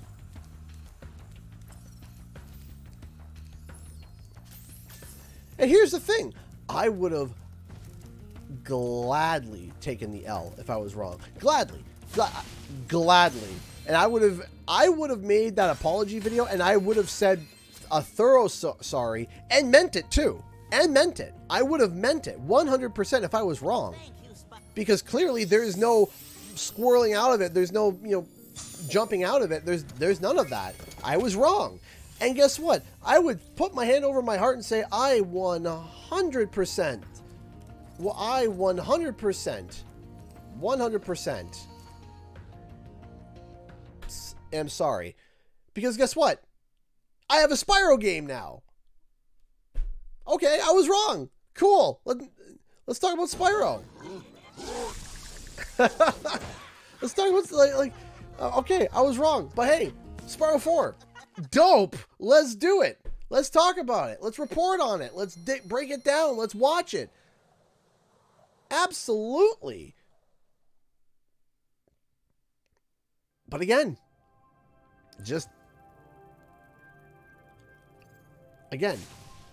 and that's something that is frustrating. That is something that is frustrating. That is something that is infuriating. And I don't get it. I don't understand. I don't get it. I don't understand. It is what it is.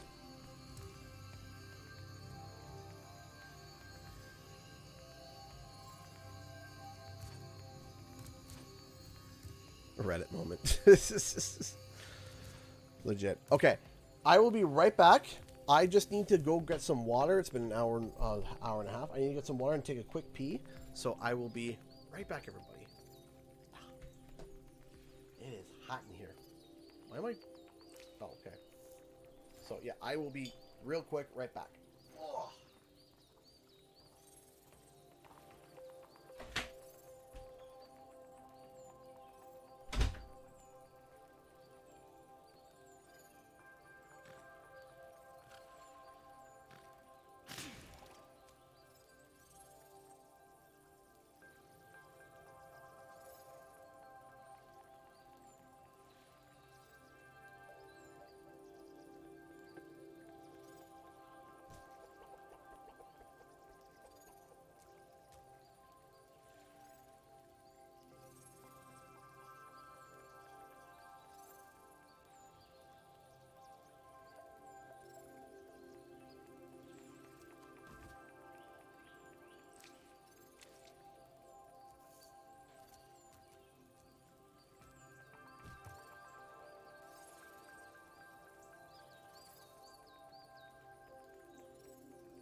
back. Okay. All right. Sorry, everyone, but I am back now. Oh, my neck. 10,000 years can give you such a crick in the neck. 1 second. Excuse me. Excuse the burps.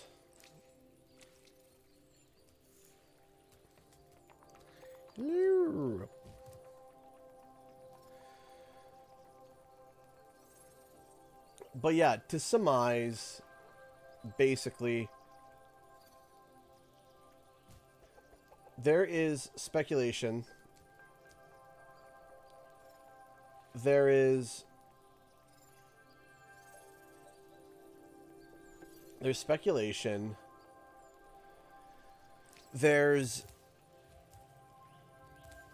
And then there's breaking news. And there has been a number of times, especially on Twitter or on YouTube, where I turn around and I have breaking news content.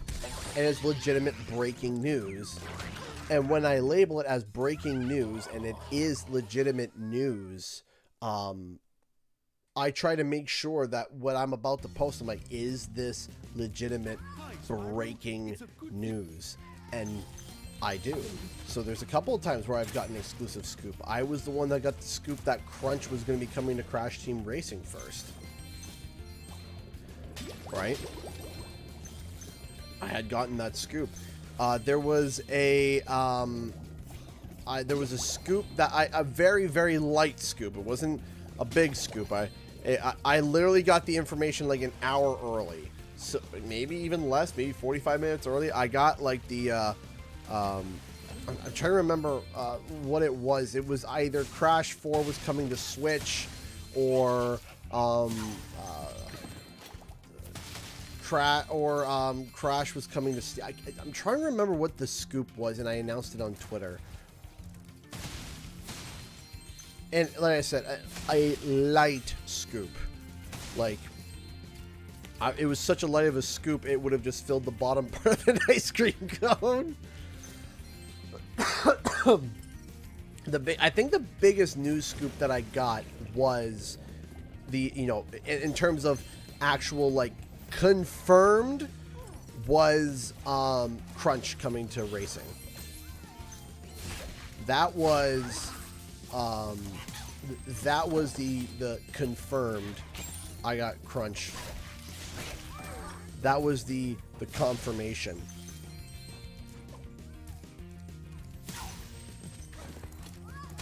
And I remember when I released it on April 1st, and there was a bunch of people that were saying, yeah, this is an April Fool's joke.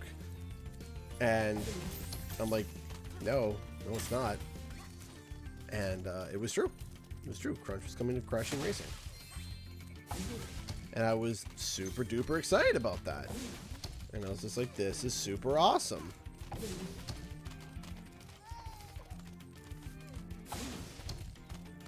Actually, okay.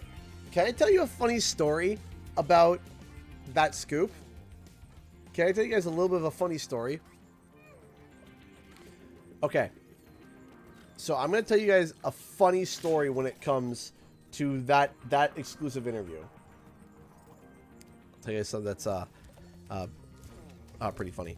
So when I did that interview, where the video is titled "Crunch is Confirmed," and you can even go back and you can even listen to it yourself or watch it yourself, and you're gonna see it now, and you're gonna laugh because you couldn't see it before, you couldn't have known about it, but now that I'm about to tell you, you'll see it.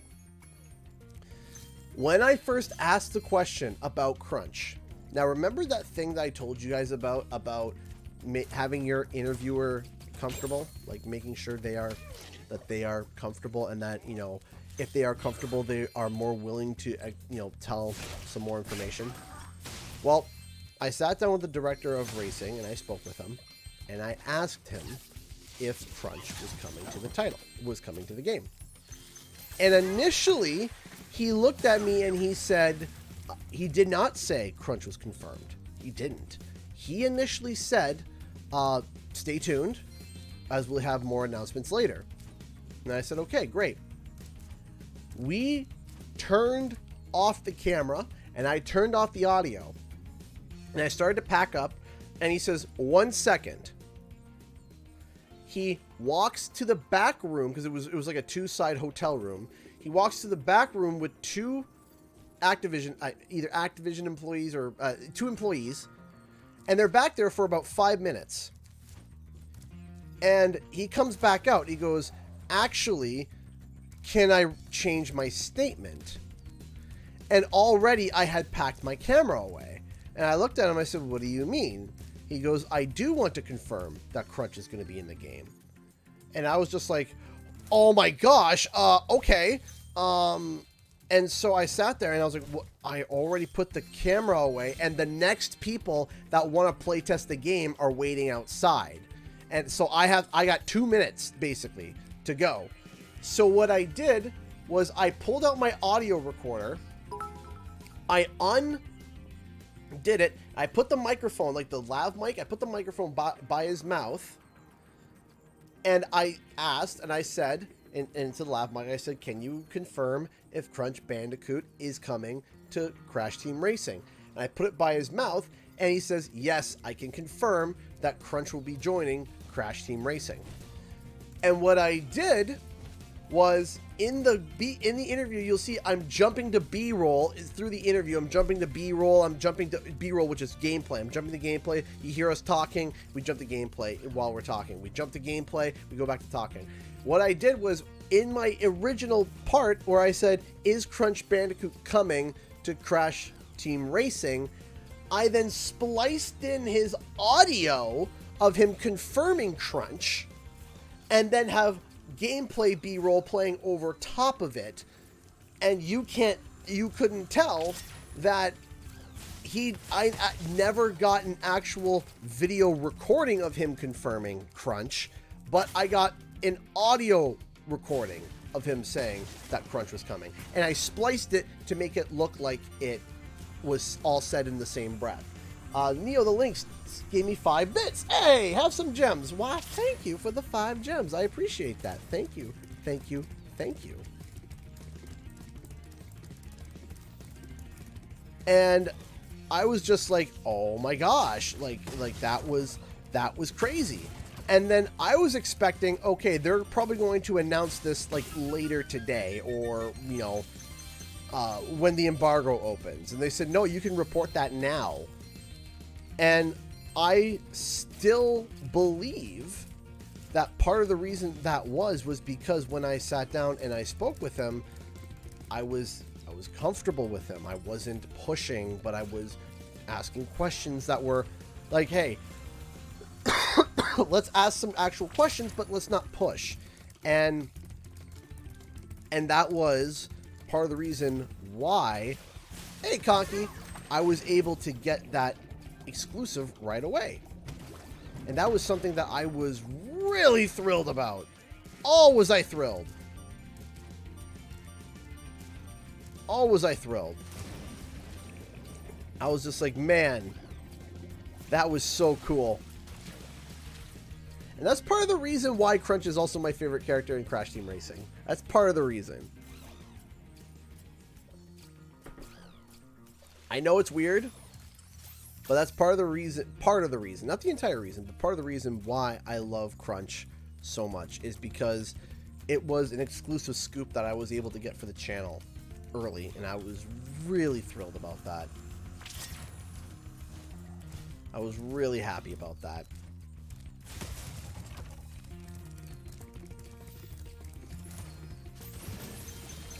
You know, and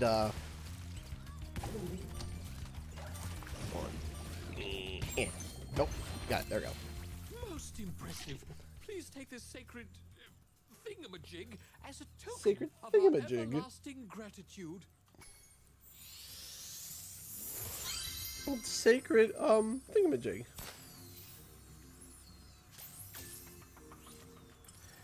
Right now, when it comes to Sly Cooper, when it comes to Sly Cooper, I have heard a number of things.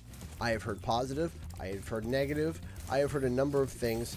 So when it comes to Sly Cooper, I don't know. I don't know. I don't know about the TV show. I don't know the game itself. I don't know if there's a remake, a brand new game, if there's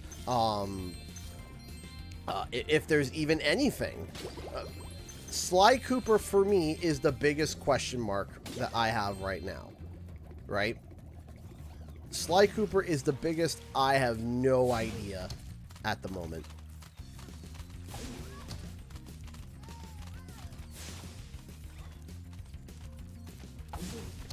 Tipton. I'm assuming you mean Ripto. Did you get auto-corrected? Yeah, there we go. There it is, Ripto. On the Return of Ripto and Nasty Nork, I'd rather have them introduce a new villain or a villain of another timeline, but what do you think? So, I think there is a way to be able to introduce both Nasty and Ripto again. I think there would be a way to be able to introduce them and for it to feel fresh. And I think what would be great is if you had Nasty and Ripto working together, but they're not so happy about it, and they're almost like rivals. Like, yes, they are working, but they go about things differently, and they disagree with each other all the time. And I think it would be a really, really cool way to be able to get a different it would almost refresh the characters to almost make them feel more new. And I think it would be really funny if Nasty and Ripto, Nasty and Ripto did team up together. There we go. Your turtle friends will make a very good soup if I can catch them. You can try to say them if you like, but I'm feeling awfully hungry. I've had a Skylanders video in mind for well over a year now. It's still there percolating in my mind. Whether or not when I'm going to do it, I'm a little bit nervous as to when to do it, because I am dipping my toes into the super long format. I am dipping my toes into it. I'm dipping my... And I'm not saying long format like, 10 minutes. I'm talking 20, 30 minutes. And that's what I would want to do. I would want to do a 20, 30 minute video about Skylanders. And...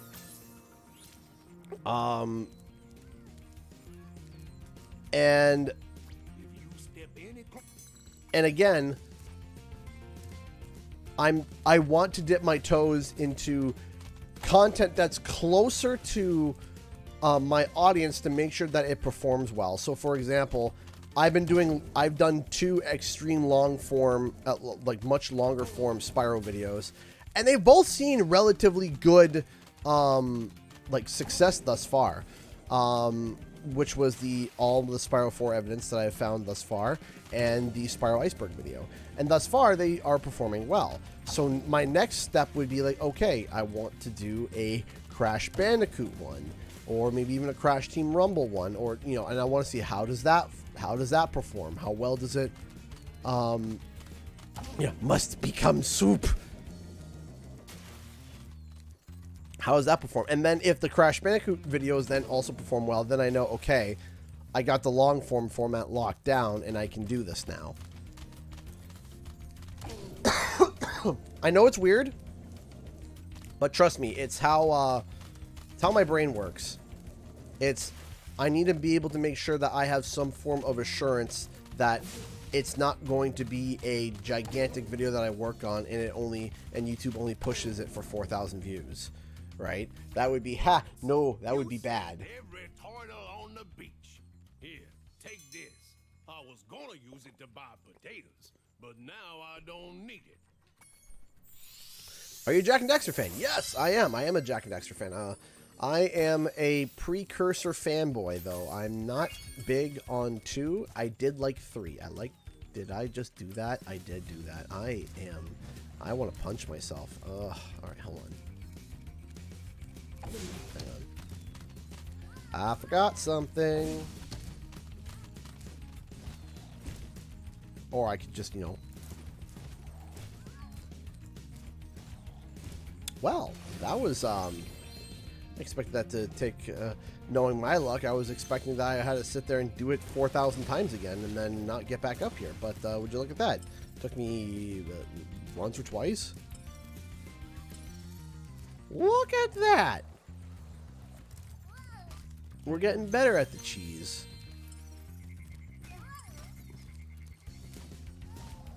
Okay, where is the last gem? The last melon. Where are you? Do you like Skylanders?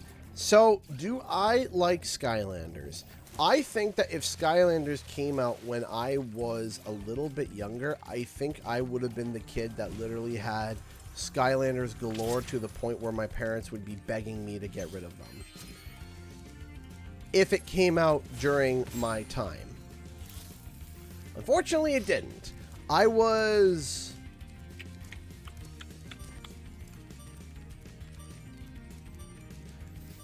What year was it? Was it 2010?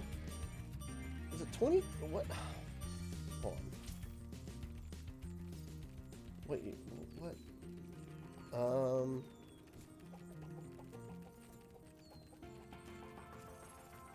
Adventure release date. It was 2011.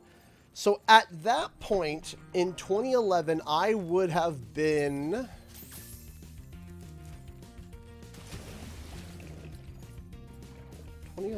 I would have been...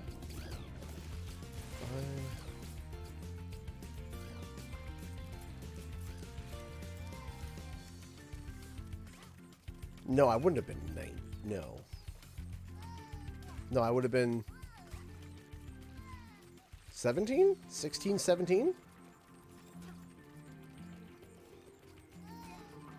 Was I 17? I'm trying to remember. Yeah, 95. Am I doing the math wrong? No, because... No, I would have been...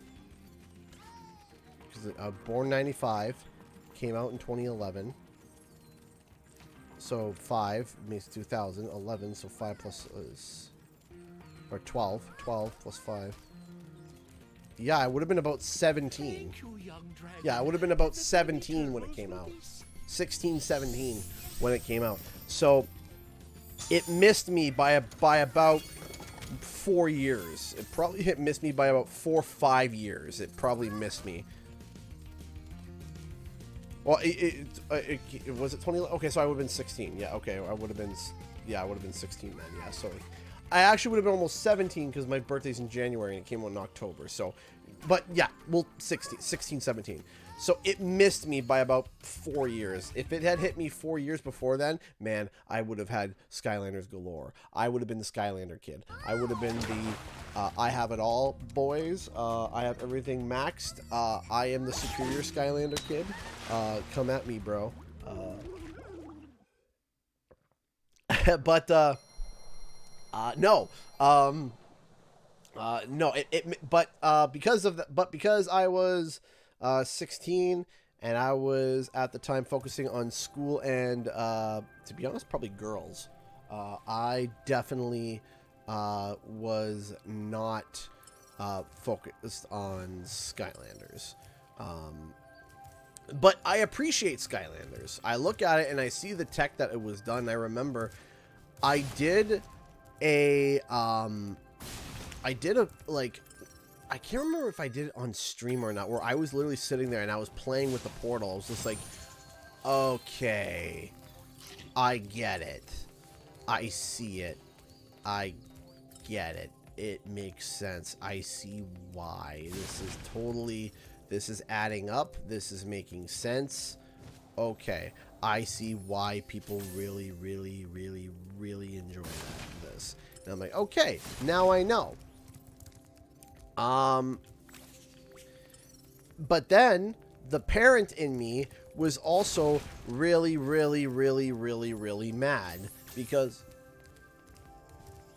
I was like, man, I sat there and I saw the concept. I was like, wow, I can understand why parents were chucking these out in like by the bin. I get it. I totally get it now because, man, the amount of money. Sorry, I keep skipping them by mistake. I'm not trying to skip them on purpose, but the amount of money and the amount of time and the amount of all the stuff, all of that as a parent, how much I would be spending on this and how much my kid would be screaming for me to get this. I now understand why parents were so mad at these games. I get it now. And I'm like, okay. So Skylanders was a marvel. And the idea behind it genuinely was brilliant. Is brilliant. It absolutely is brilliant. It quite literally was taking what do kids that were especially raised in the early 2000s or mid 2000s, what did they do? They played video games and they went outside with their friends and they played toys. So you got kids that are playing video games and playing toys, and they're like, okay. And then you have the generation of kids that would talk to their toys like they were their friends and had imaginations and had had all these things, and kids had but no, that's not just Spyro. That's my Spyro. I can take him with me to school, and I can show him to all my friends, and I can do all these things, and I can explain why they can't hear him talk or hang out because he's frozen right now. But when I put him on a portal, he comes to life in the game, and it's my Spyro. I can go to someone else's, I can go to someone else's portal, and I can put down my Spyro, and it has my stuff. I can put down, etc., etc., etc., etc. And it is like, wow, toy, like that was absolutely brilliant. Somebody quite literally sat down and literally just watched kids play, genuinely watch them play, watch their kids play, watch how they did it, and they said, what can we do to bridge that gap? We have the toys, we have the video games, how do we bridge that? And they figured it out. And brilliant. Sheer brilliance. And the money, oh my gosh, gold mine. Absolute gold mine for money. Because now what's happening is these kids, they don't want to get rid of the Skylanders because there's an aspect to the kid that's like, this thing is in the back of the kid's head. This thing's alive. This thing, how does it work? I don't know how it works, but it's, it's alive in a way, in a kid's mind. And, that's when, we started to learn about the NFC chips and stuff and all this other things. But as a parent, I'm sitting there and I'm looking at these Skylanders and I'm like, I know why parents hated these. I want you to imagine something. This kid, you got this kid a Spyro. He loves it. You got him 5 Skylanders. He loves it. All of a sudden, he's played with this thing for 2 years, and then it breaks. It gets lost. Something happens where it doesn't work anymore. You can't just go out and buy him a new Spyro and it be okay, because that's not the same Spyro. Hi, Spyro. That's not the same Spyro. That's not the Spyro that got him through grade 5 elementary school. It's not the same Spyro that it's not the same. And now as a parent, you have now bought them a $10 collectible toy that is irreplaceable because it now has so many memories attached to it, right? And those memories can't be falsified. If you got, if your kid lost a teddy bear, right, you could find another teddy bear, rough it up a little bit, and bingo, bango, bongo, the kid thinks that that's their teddy bear. Done. Skylanders, you can't do that. you can't do that with a Skylander, because as soon as you pop it onto a portal, the kid instantly knows, hey, this isn't my Skylander. Oops. So it quite literally was absolutely bonkers of an idea, and honestly probably hit at a time that was perfect. I think the only time it would have been even better would have been if they would have somehow been able to get that tech out 4 years earlier, because then you would be hitting the fans that loved Neopets at around 12 years old, right? Neopets, Pokemon, so during the era of collectible monsters, which would have been between, I want to say, 92 to any kid born between about 90, we'll say 90, between 90 and we'll say 2000. Between 1990 and 2000, if you were able to catch that generation of kids with that tech back then, it would have been game over. It would have been like the world would have been taken over with Skylanders, and I mean the world. I mean it would have held on forever. But it came out during a great time, but it was at the end of the Monster Collection era, right?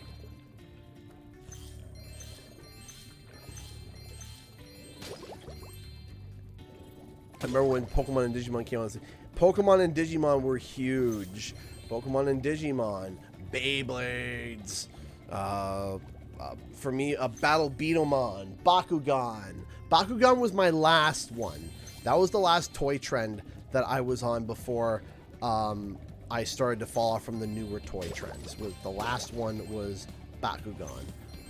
But Pokemon, Digimon, Yu-Gi-Oh! All of these franchises,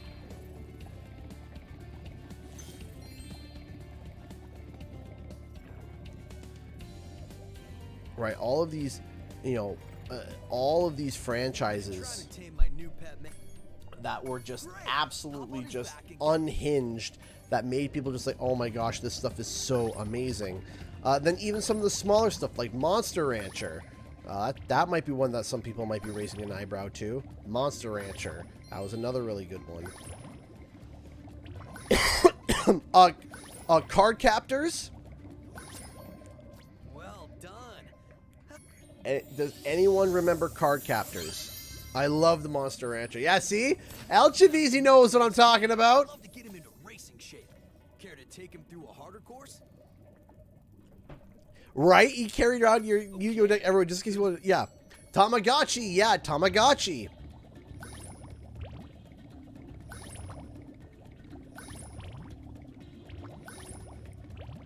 Right? Like, Meta. Oh, you just gave me chills. Oh, hold on. Oh, I'm failing this for the first time in years. Oh my gosh, Pokemon Trainer Jaden. Literally chills. Okay. I loved Metabots. I loved Metabots. Metabot, like quite literally, I just got chills thinking about it. Metabots was such a good show. Toy fad. Oh, I loved it. Metabots. Yeah, Metabots just unlocked a memory. Like, how could you forget that hard intro? Metabots! More power.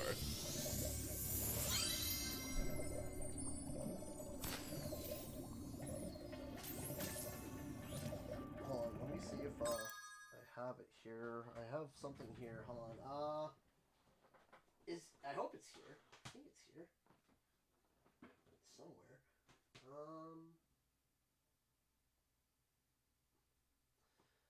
I have a somewhere I have a collection of PS2 games that are missing from my shelf here.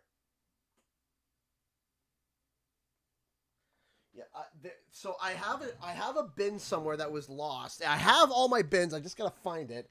But there's a bin of PS2 games, and the one game that I had that was worth a pretty penny that I didn't sell because they were offering me back in 2017. They were offering me $60 to trade the game in, and it was Monster Rancher 5. I think I have Monster Rancher 5. That and Monster Rancher Evo. Monster Rancher Evo and Monster Rancher 5. I don't know where it is. I have a bin of Chaotix. I didn't mind Chaotix. I didn't get into it though. But I remember Chaotix. I remember Chaotix. Hola, hi. Yeah, no, that. Yeah, Beyblades and Bakugans.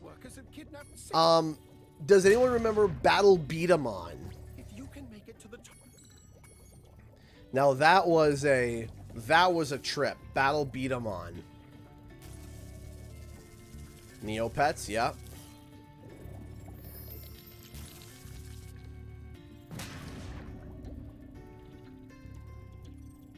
Take care, Conky.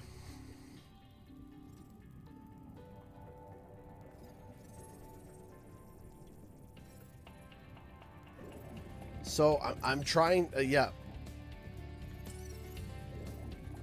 Yep, Neopets Battle Beat 'em On. Battle Beat 'em On was really weird, but it was kind of cool. It seems like it looks like a lot of people don't remember Battle Beat 'em On. I remember. Okay, hold on.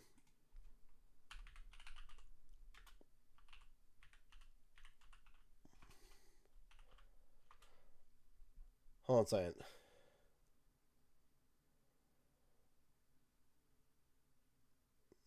So I have to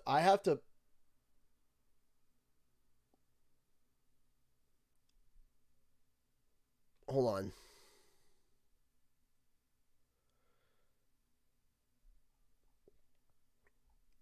Battle Beat 'em On. So Battle Beat 'em On had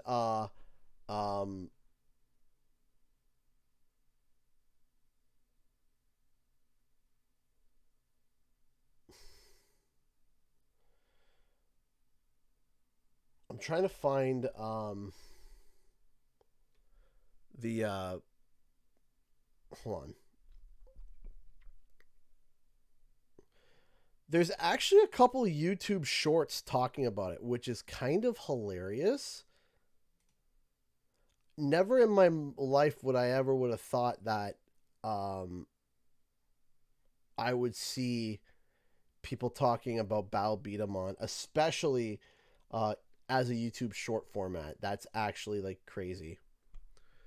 Okay, so let me pull this up. Hey, Empty Switchies, thank you so much for the $10.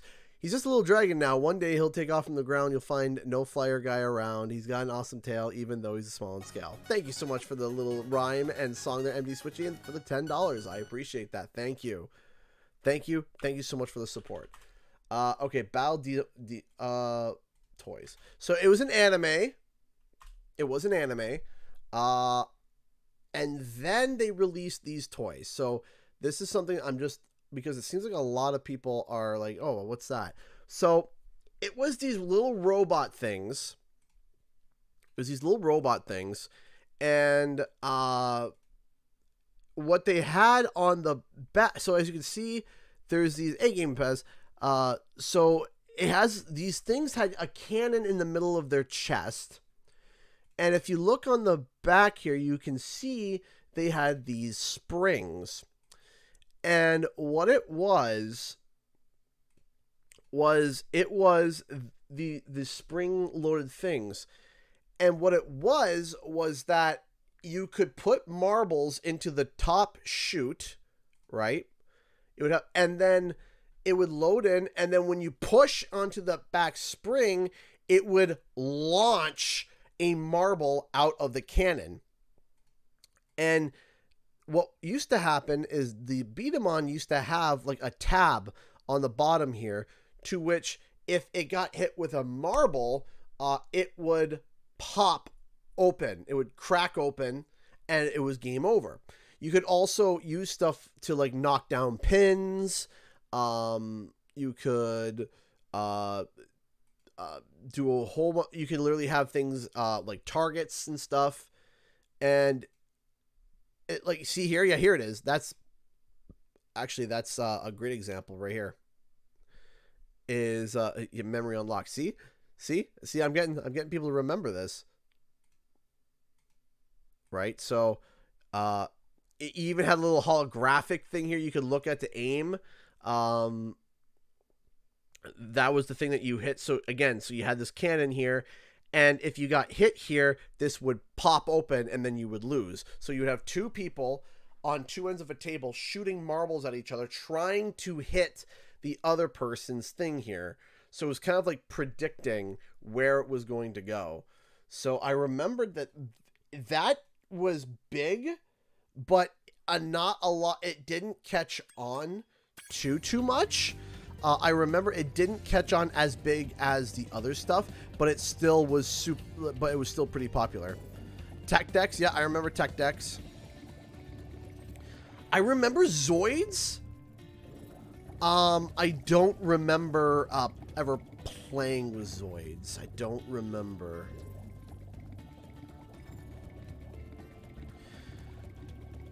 I don't remember if I played Zoids, but yeah, kind of like, so you got Neopets, you got all of these crazy nostalgic, you remember Go-Go's and Tamagotchis? I remember Tamagotchi, yeah. Tamagotchi was, Tamagotchi came in waves.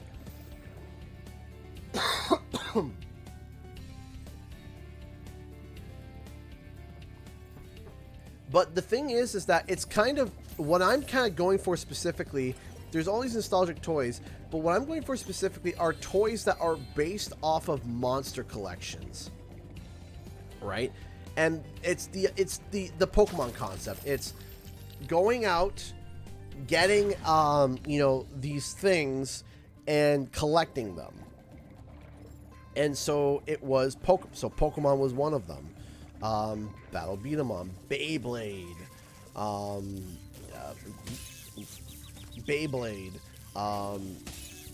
wow, I just, man, hoisting away at each one. Right, so there were these things where it's like, oh yeah, Neopets, you could literally, you know, create, you know, and name your own pet and play mini games with them and take care of them. And there was all this stuff, and you know what, I could literally sit down and do like a whole video series. Heck, you could probably even make an entire channel dedicated to like nostalgic monster collection videos, where it's literally like, hey, let's talk about Beyblade, let's talk about Battle Beat-em-on, let's talk about all these things in the history. You could literally probably do an entire YouTube channel about that. Right, like that would be super cool. Digimon was, I think Digimon was a little bit ahead of its time, because I think Digimon was really good. I really liked Digimon. I don't know if I would have liked it more than Pokemon, but I loved both of them. I loved both of them. Digimon was so cool. I remember when they released, now I look back, I remember when they released the Digivices that had little Digimon on them that were like, it was like Tamagotchi. It was like a Tamagotchi Digivice. And on the Digivice, you had your little creature, and he was bouncing around. When you walked, he would gain steps. I had the different Digivices. I had Izzy's Digivice, which is the purple one, I believe. I had then the Generation 2 Digivice. Then I had the card swipe Digivice, which is you would swipe your card. That was my last Digivice, was the card swiping one. That one was super cool.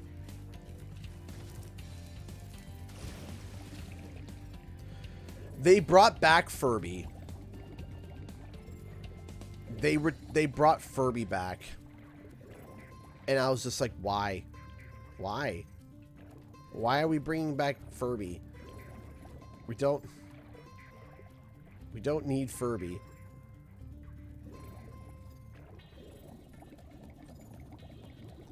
If you guys ever want to sit down and want to watch something, if you guys want to sit down and watch and listen to an old prank call video that I remembered for years, it's a skit, but it is so funny. And back when I was a kid, I thought it was the funniest thing I have ever heard ever. Looking back, now I know it was so fake, but it was so funny when I was a kid. Look up Furby prank call. And it's a little bit, it's not quite family friendly. I would definitely say it's a heavy PG, but when I was a kid and I heard that, I thought it was the funniest thing I had ever heard in my life. And the whole concept is this guy bought a Furby for his son, and the thing has gone absolutely insane. The thing's gone like absolutely just insane, and and he's on the phone with like Walmart or whatever, Target or whatever it is, and you can hear the Furby in the background just losing its mind, and he's freaking out and screaming that he's going to sue them, and what kind of stuff are they selling. And I remember just howling at that video as a kid. Again, it is a Furby prank call video, and it was so, as I said, as a kid listening to that, probably around 10 years old. I probably shouldn't have been listening to it when I was 10 years old, if I'm going to be completely honest, but listening to it as a 10-year-old kid, I thought it was the funniest thing that I had ever heard in my life. And it was just ridiculous. It was so out there. It was so weird. And it was the funniest thing that I had ever heard in my life when I was a kid. It was just the funniest thing ever. So if you ever got a moment to go look that up, Furby prank call. It is a trip. It is a funny trip, but it is a trip nonetheless. I mean, that was just kind of like the era of like Weird Al Yankovic too, right?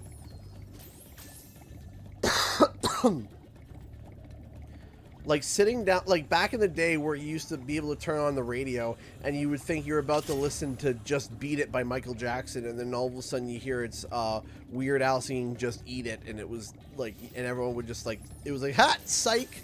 You thought it was going to be the Michael Jackson song. Nah, it's Just Eat It.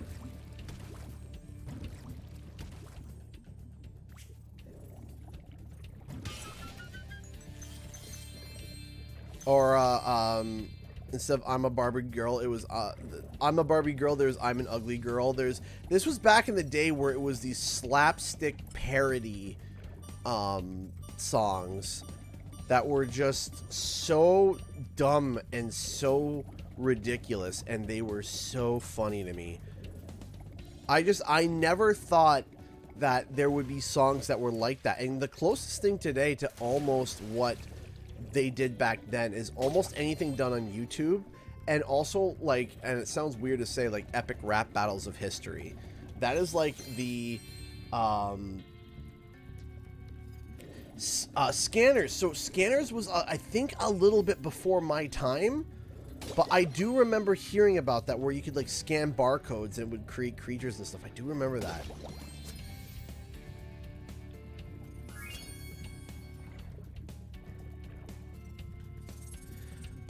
Oh yeah, I remember Crazy Frog. Yep, my kids know about Crazy Frog.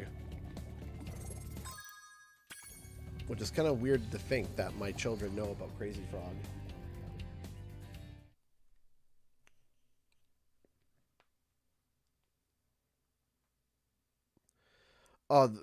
You see, at least with Crazy Frog, I actually enjoyed the remixes. The Gummy Bear song makes me homicidal. I'm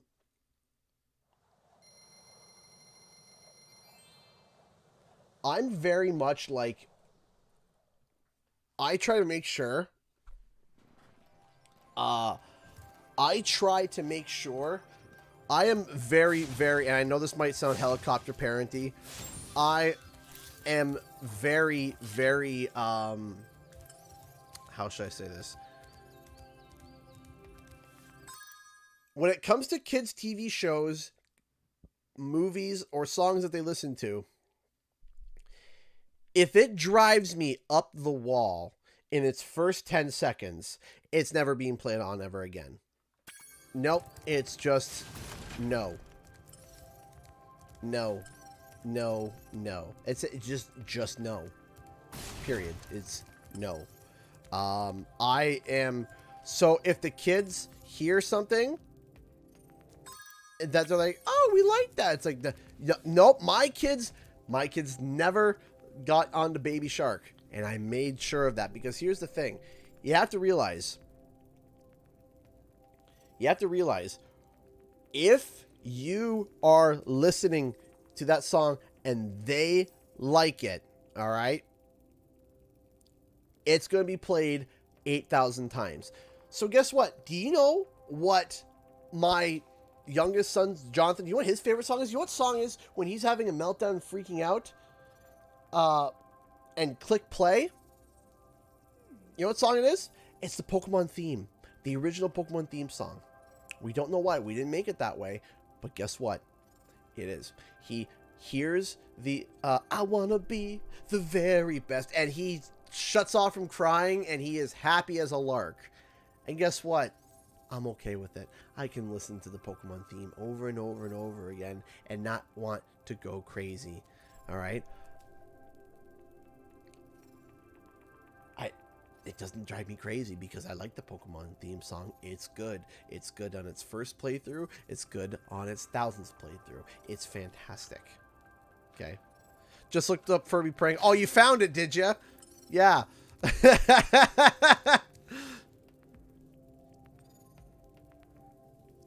So that is my rule. My rule. So guess what? If I quite literally, and this goes for TV shows too. I walked in, I saw one episode of Peppa Pig, and I was like, yeah, we're never watching that ever again. Nah. Nah, nah. Nah, nah. Nah, nah. We ain't watching that ever again. No. Bluey, I'll sit down and watch 80 episodes of Bluey twice. No problem. No problem. I'll watch Bluey till I'm blue in the face. No problem. I got no issues with it. Pokemon? Sure. Pokemon? Sure. Watch 80,000 episodes. Before you get to the castle dungeon, Spyro, I thought that you might want to know. Oh, Caillou? No. No.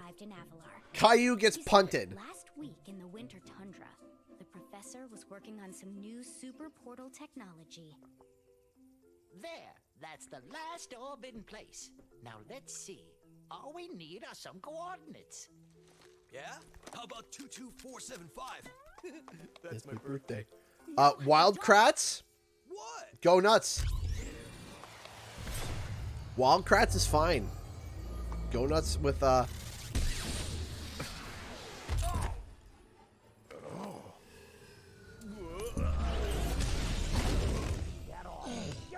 Gotta watch this cutscene. Why can't either of This is my favorite cinematic. I love it. Where are we?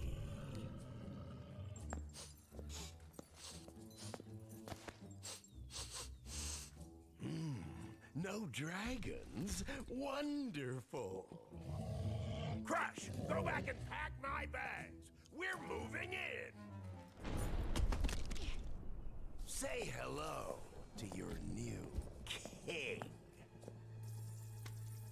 Professor, shut it down! Hurry! Oh my, I can't see the switch. I think I've broken my glasses. Crush, go through the portal, you idiot! Need your friends to take the orbs and scatter them throughout Avalar. Quickly!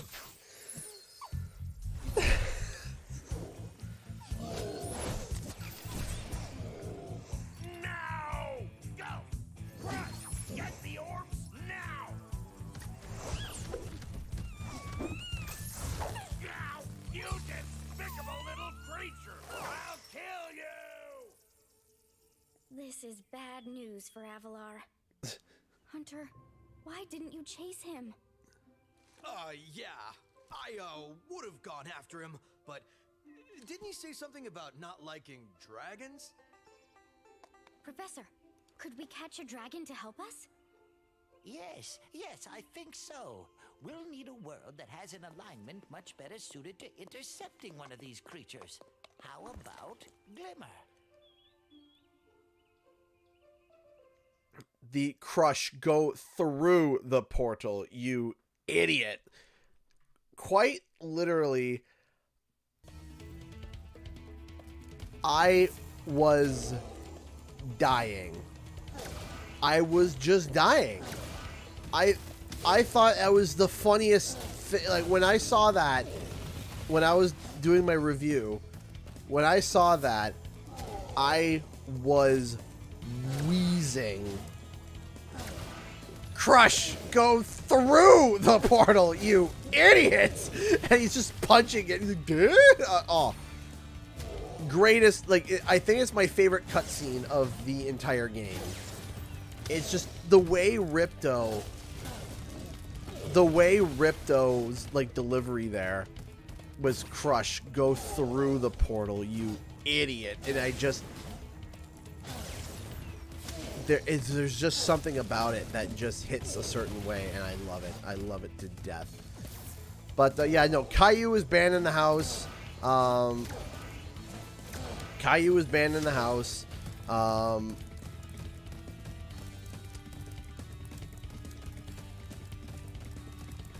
Yeah.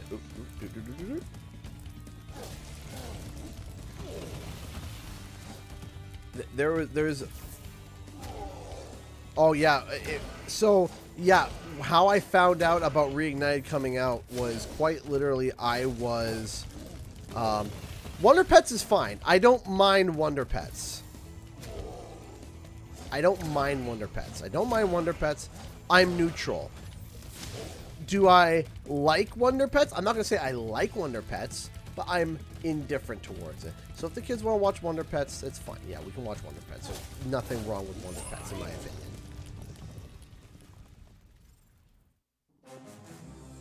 No, Crush!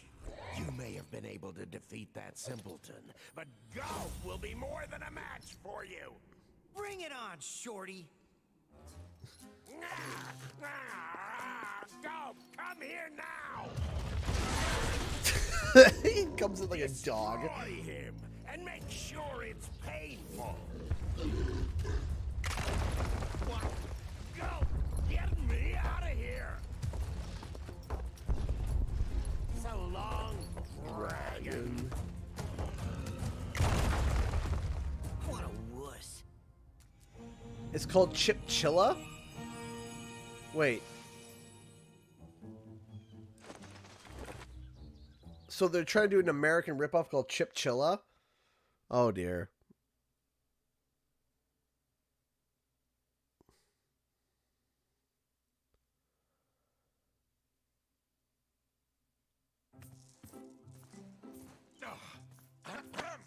Let me look this up. Ripto has caused enough damage.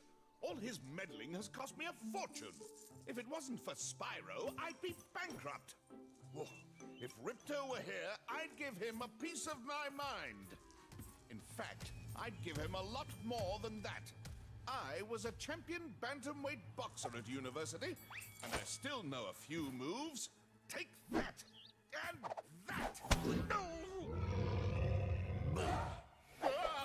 Why, you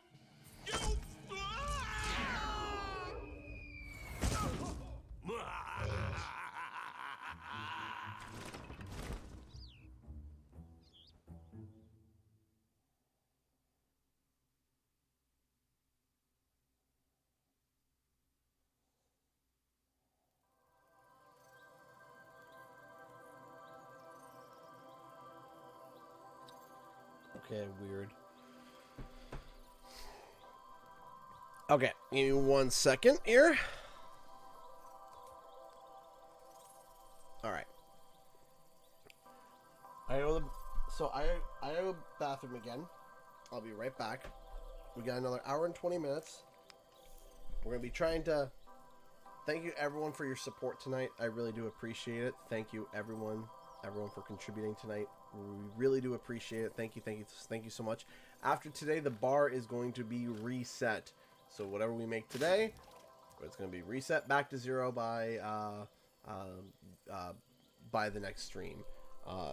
Unless I'm able to throw a stream in between Monday or Tuesday, but I don't think I'll be able to do it. We'll see. If so, just assume. But I'll be back.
And we're back. And hey, Gaming Pet has donated $5 to Super Chat. Replay the OG PS1 Spyro 2, and man, do those graphics bring back so many memories. Would have been so cool to have the OG games included in Trilogy. That I think there would have been some legal premise problems there. I think, but still, it would have been cool. Thank you so much for the $5. I appreciate that. Thank you so much. All right, so Elena donated $5 through Super Chat. Love cannon ammo and put this to good use, Alpha. I will. Thank you so much, Elena. I appreciate that. You are so awesome and so sweet, and I appreciate it. Thank you. Hi, Chad Johnson. How's it going?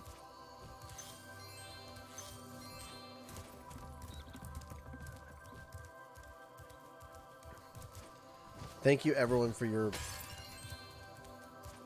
Hey, Gallop, how's it going?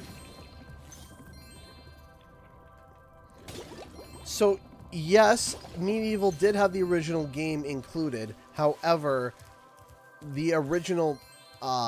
you have to think... The original Medieval was an exclusive title to PlayStation. Spyro and Crash Insane were not exclusive to PlayStation.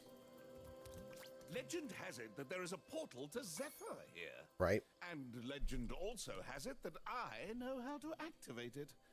Furthermore, as... Sure. Thanks for the gems, Spyro. With all this cash, I can open a lizard burger shop in Skelos Badlands. Yeah, absolutely. Moneybags design is really good in this game. It is really good.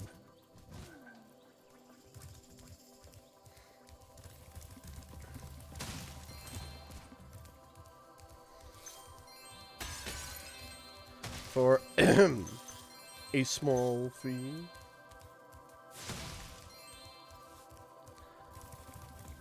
How far am I into Spider-Man 2? I platinumed it. That's how far. I platinumed it. And I enjoyed every second of it. It was very good. I very much enjoyed it.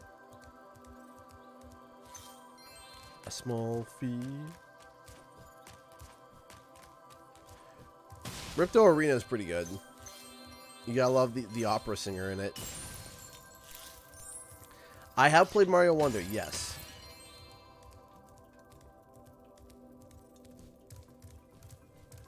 Yeah, no, we platinumed Spider-Man 2. There was a little skip here that I remember that you can do. So, like, instead of talking to the professor and be like, "Can you open the door for me?" You can just be like, "Ha, peace, professor. I don't need you to open that door for me," and just walk away with, like, the Spyro shades. Just bow, bow, bow, bow, bow, just walk away. I have more than enough orbs and money to be able to do what I want, but, you know. I can let you into the little castle over there in exchange. No one's been through that portal in...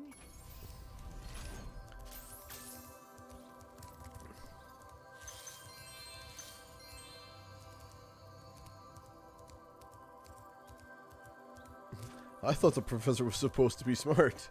Nah, not here.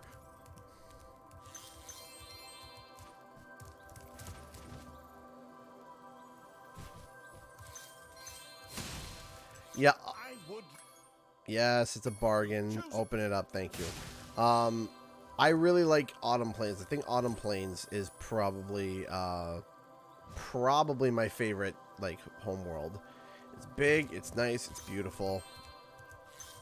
That Moneybags is quick. Man, that Moneybags, could you teach me your instant transmission abilities, please? I would love to be able to just instant transmit to everywhere all at once. I'm sorry for the coughing.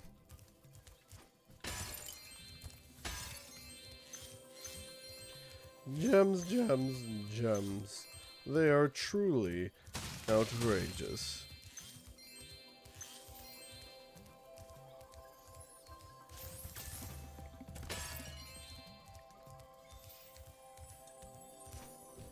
Up, up, and away.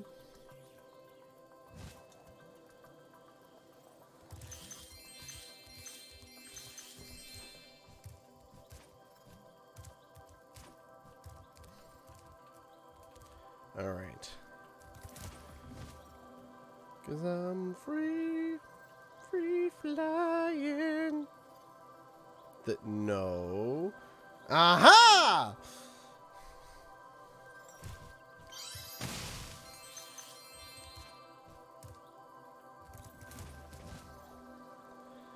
So, if I were to buff Ripto, he needs a little bit more clarity on his lightning. It needs to come down a little bit quicker and needs to be less finicky. I also think that the charged lightning bolt should have a charge time, but should increase the width of it coming down so that there's a clear definitive difference. And also increase the knockback or the finicky hitbox of the waterfall.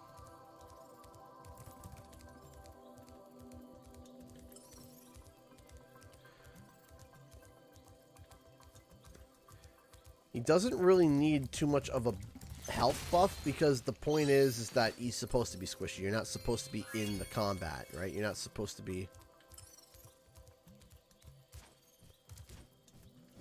RuneScape. So, I did play RuneScape and I did not like it, but there's a reason why. If I wasn't introduced to World of Warcraft and or Warcraft, I probably would have played a lot more RuneScape. However, I was everyone was playing RuneScape, and I'm sitting there and I'm like, y'all ain't playing Warcraft? Of course, RuneScape was free and Warcraft was not, but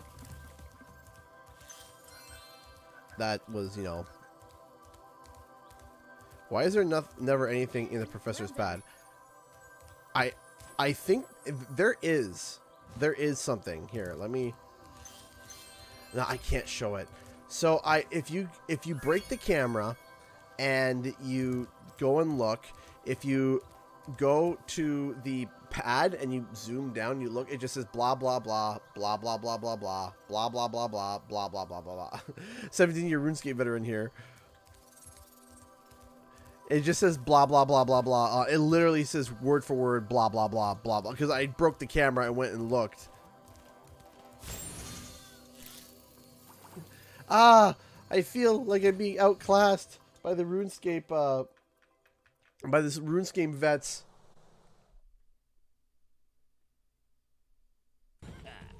I'm sorry that I didn't play. I'm sorry that I didn't play a lot of RuneScape. I was stuck in the World of Warcraft.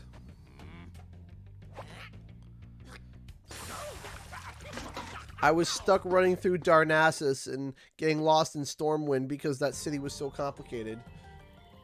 And I was like, I like Orgrimmar, and then you know, they were like, hey, what if we made Orgrimmar bad in future expansions? I was like, why? Why did you have to do this to me? And then they did. If you don't understand Warcraft, you don't know what I'm talking about. But if you do understand, you're probably laughing.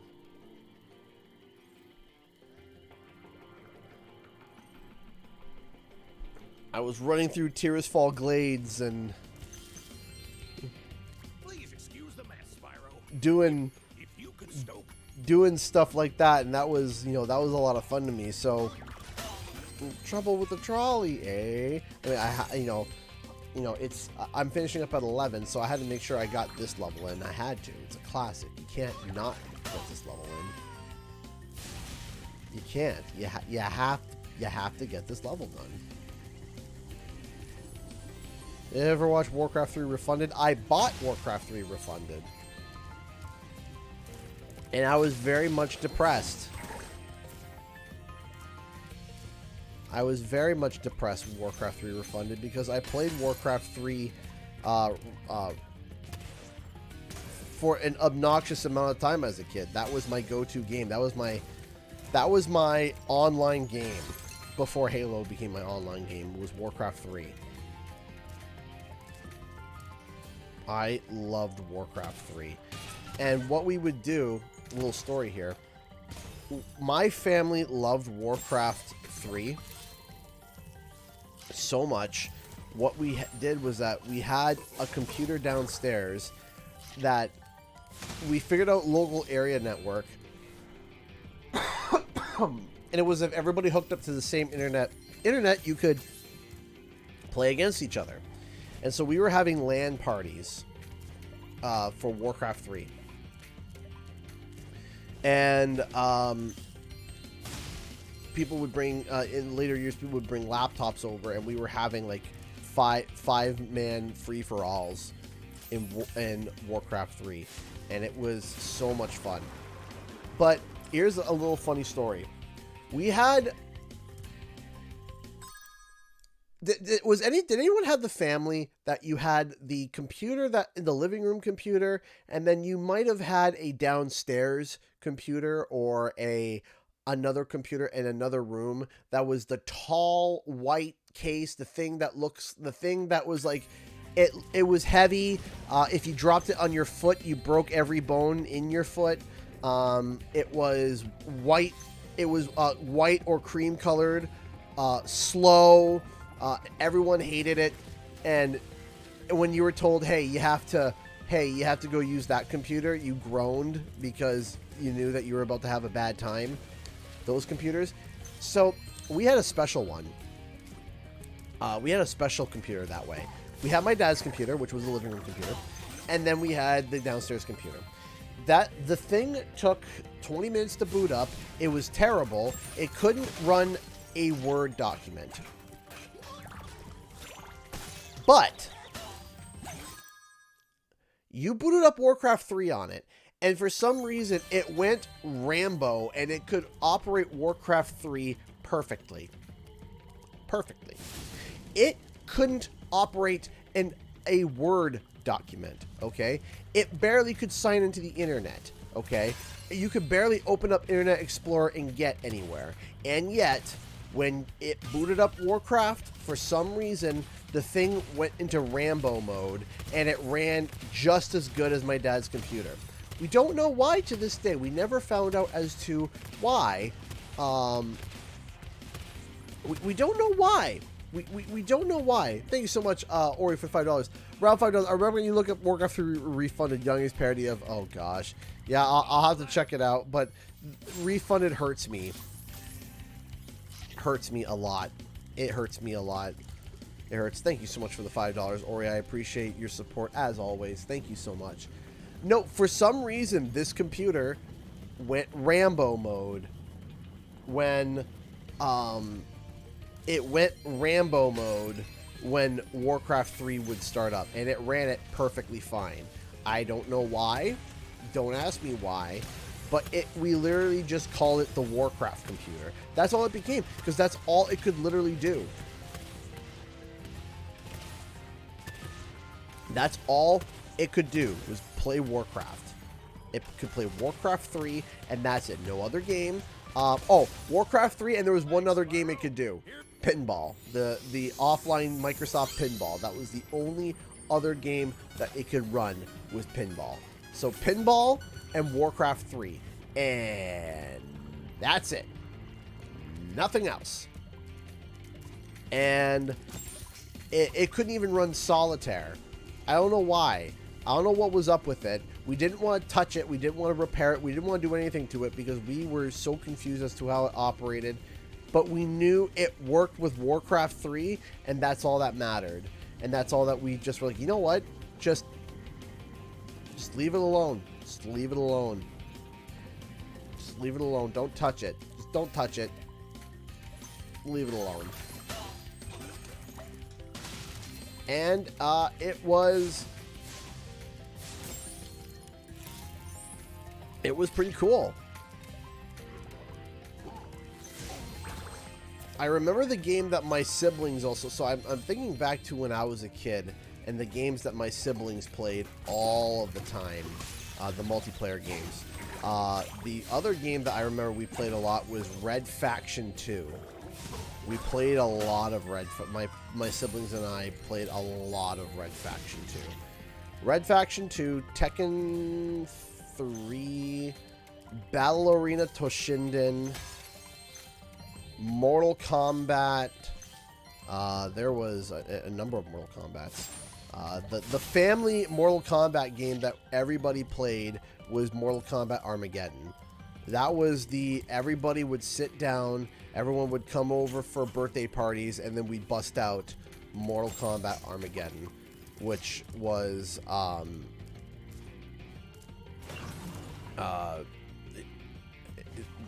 everybody played that game. That was the game that we all played a lot. It was Mortal Kombat Armageddon was the one that we played a lot. Another one that we really liked was Mortal Kombat versus DC Universe. That was a game that me and my family played a lot of. We played a lot of Mortal Kombat versus DC Universe. The first Injustice. I think the first Injustice was the last game that me and my family all kind of played as as a family a lot. Was that one was Injustice. We played and I mean like my siblings, girlfriends leading up to the time whenever we had whenever there was a birthday party, a football game or whatever, people would come over like an hour early so that they could get some rounds of Mortal Kombat in. I played a lot of, I love the Deadly Alliance, Deception, and Armageddon. Yeah, so I played Deception. I remember playing Deception. Deception was a lot of fun. Yeah, Mortal Kombat Deception. I didn't play Shaolin Monks. Alright, let's do this. Are we ready? I'm not ready, but let's do it. Ready? Here we go. My family did not like Smash Brothers. My family liked health bars. Alright, so we're going to fail once on purpose just so we can hear it. Trouble with the trolley, eh? Well, use the left stick to change lanes. Press the jump button to jump. Press the attack button to fire the cannon. We had to hear it once. We had to hear it once.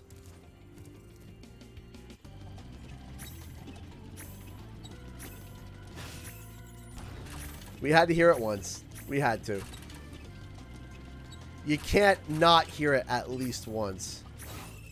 Yeah, my family did not like Smash Brothers. They did not like Smash Brothers. They're like, oh. Trouble with the trolley, eh?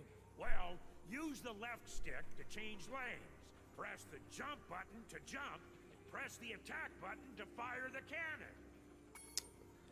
Yep. That was, I messed up my buttons with that.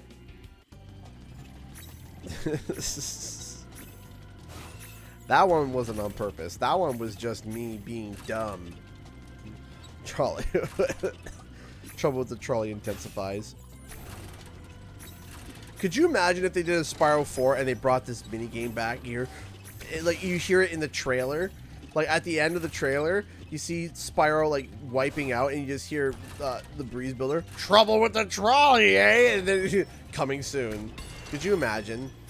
It would just quite literally, I think, the entire, Spyro fan base would start crying and laughing at the same time. The cry laugh. Like, if they somehow brought him back specifically. Just trouble with the trolley, eh? And then it's just like at the end. Ah, no, I did it! Trouble with the trolley, eh? I read a comment. Use the left stick to change lanes.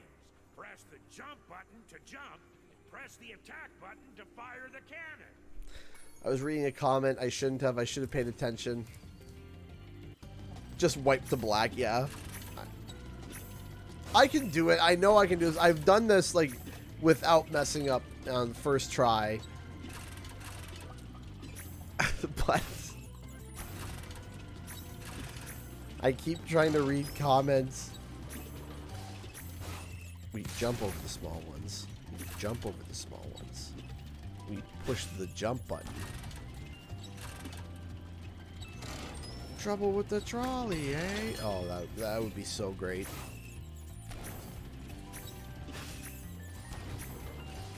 Just an icon. And it could just literally just be a new trolley mission. It doesn't have to be the same thing as this is like collecting gears. It can literally be something completely different, something completely new, but still you're in a trolley. and it has a reasonable difficulty curve.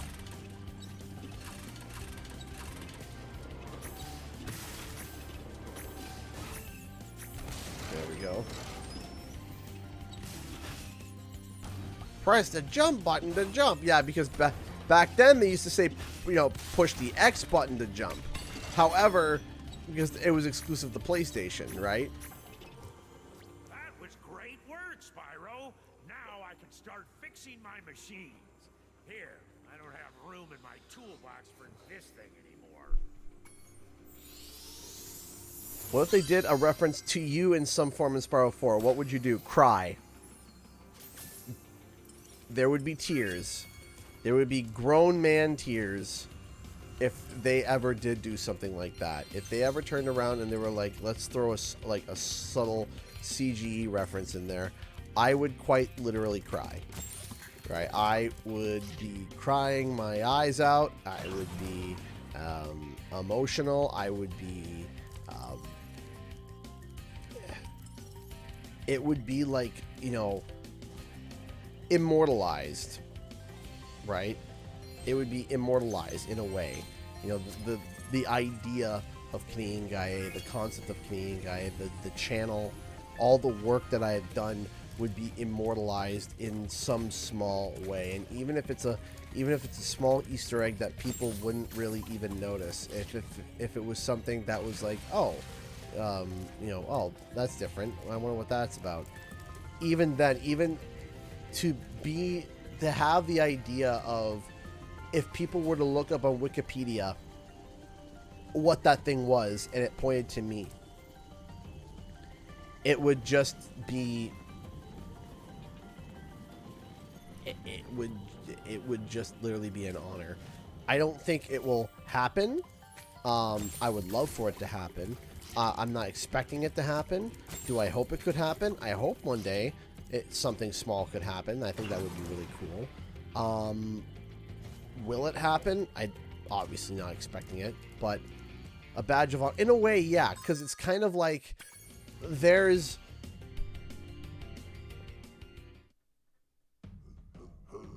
to have an Easter egg like that in the game would be something that would just be absolutely amazing.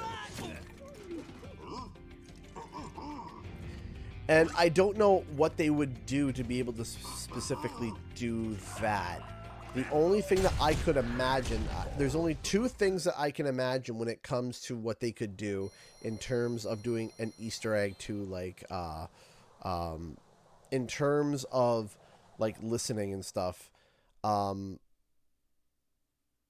terms of, like, memes for the channel, if what could be done is, one, there could be like a tree that's like dropping leaves, and one of the tree leaves and the tree leaves are like white in different colors, and one of the tree leaves has a pair of glasses resting on them, like if someone dropped their glasses on top of a white leaf, then okay, that's the logo.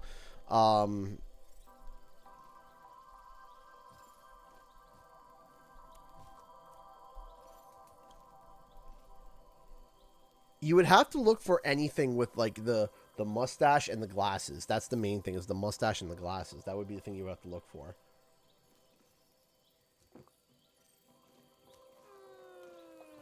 Excuse me. Toys for Bob definitely listens to your feedback. Awesome if they're listening to you. I mean, the thing is that you have to realize, too, though, is that it may not happen, and here's why. So, I'm not saying it would happen with me, but I'm saying that it has happened before.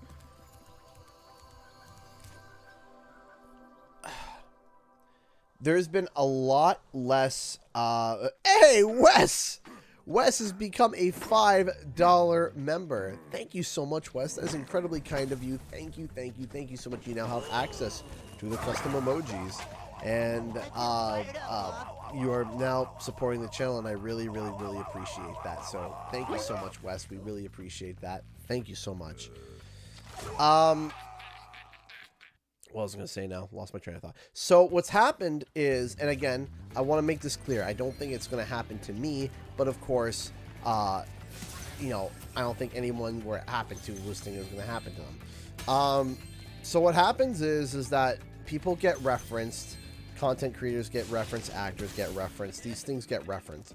Unless it's a part of a pop culture specific thing like Batman or you know, certain actors who are like immortalized forever no matter what.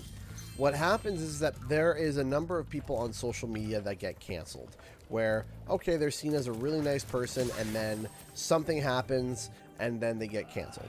And they get canceled and it's because they did something bad or something that was perceived as bad, etc., etc. And what happens is that what you're seeing now is that if someone were to reference somebody and then they got canceled, then, or they got socially canceled or whatever, then what would happen is essentially then there's that reference in the game or in the it would be something that's in the game forever, and they would be like, oh well, now it's a tarnish on whatever, right? And that's the reality that we live in. Now I can sit here and say I don't think that I would be canceled for anything, and I sit there and I try to kind of figure that out, but they don't know that, right? They don't know that. They have no idea about, you know, they have no idea about that. So it might become just a general blanket rule over the fact of just like, hey, we're not going to do any references to content creators. We're not going to do any references to actors. We're not going to do any of that just in case if something were to happen in the future to cause a problem. So, and that just might be a blanket statement just to keep everything covered. And in which case, fine. I get it. And I would not sit here and be like, you know, if that was the reason, it's fine. Can confirm being in the game industry. Yep. So it has been a hot minute since I've seen that animation. Please help us. Spyro never gets old. No, it doesn't. It doesn't get old. Yeah, so yeah, Toys World, so you know exactly what I'm talking about, right? So that's been a general rule of thumb that they've kind of started to enact across the board. Which, yeah, fine, I get it. I understand. He's based. Thank you. Appreciate that. Thank you for helping us again, Spyro.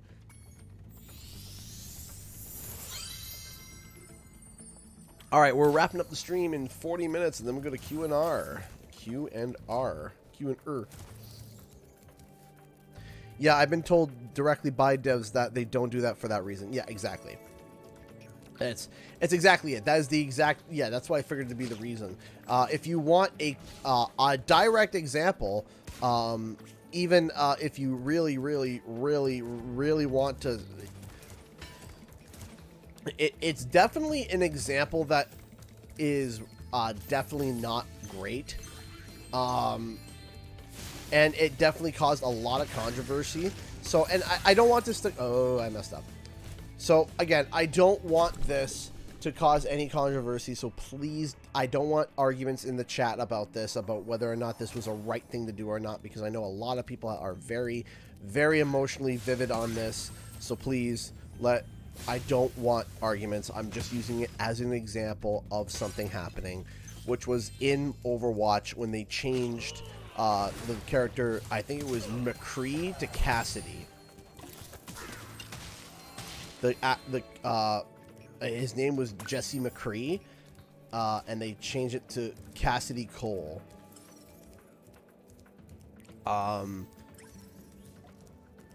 Yeah.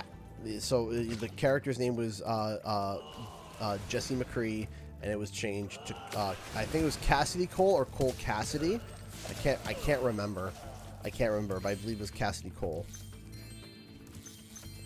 So when that happened, that was when that is one example of like, oh, so you know, for reference, the reason why was because Jesse McCree was named after an old developer, and then of course, yeah.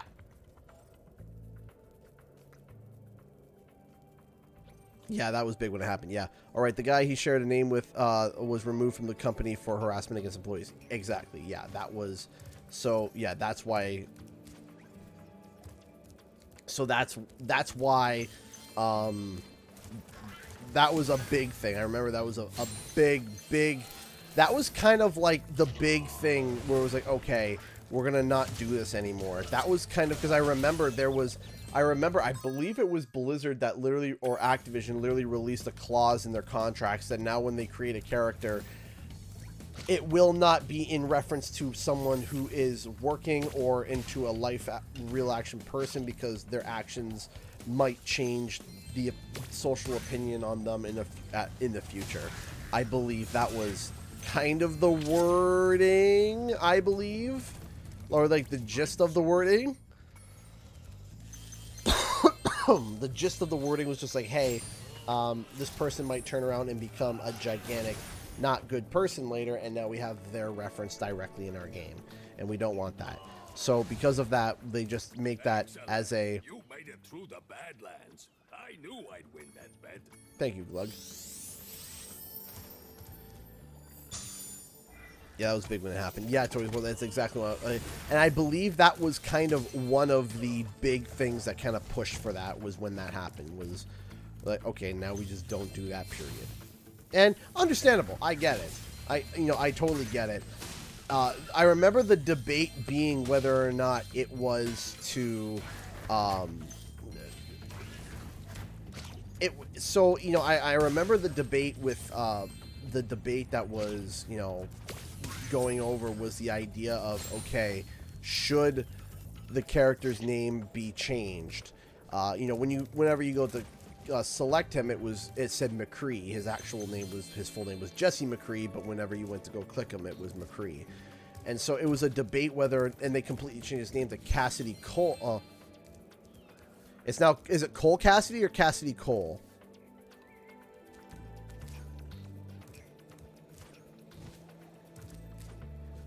I can't remember. If it was Cole Cassidy, I remember a lot of people were saying, why don't you just change the first name to like Cole McCree or whatever, and they were adamant about making sure they changed every aspect of it.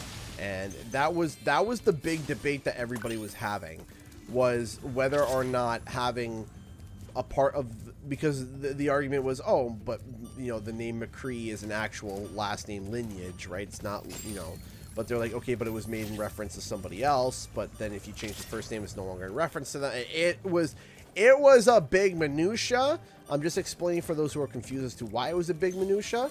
It was a big minutia. It was a big argument. It was a big debate. And, yeah, it is what it is. It is what it is. What can you do? But anyway, that is probably the reason, the biggest reason as to why that they would do something like that. Now, is it possible that they could turn around and do such a tiny little Easter egg and literally have it coded so that if something were bad to happen, they could literally just do one tick and send out a patch where it's just like click and done. That's it. It's removed. They might do that for future stuff, but they might just not do that, period. And that's fine.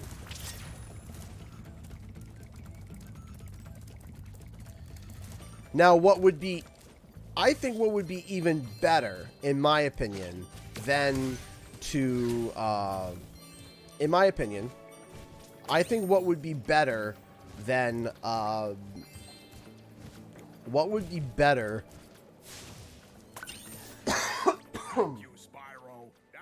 than having a reference. Please take this as a token of my appreciation. A fairy left it with me a little while ago. So, there was one...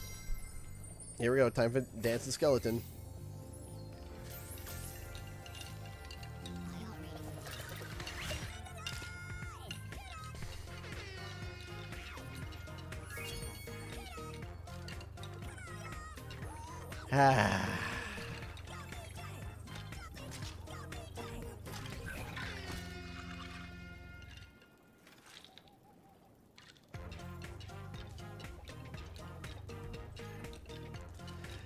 So one of the things that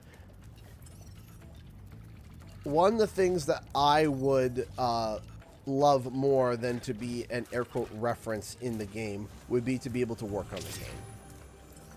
I think having being able to contribute to the game in a meaningful way, to be able to sit there and be like, hey, what was I? Or if I was either some sort of social media person in the comment section, or if I was, some sort of something to contribute, something into the game in terms of whether it's like creative direction or whatnot. I think that would be even more of a legacy held behind, because then it would be... I feel like you did contribute with that interview. Well, here's the thing. I'll say this. If at any point Spyro 4 gets released and it has there's some like restorative properties to the game where it's healing, and in an interview, if let's say any of the developers said, yeah, we looked at Okami, then I would, okay, I would take that little bit of, I would take a bow. I would take a bow and be like, okay, this is dope. This is awesome. 11 out of 10.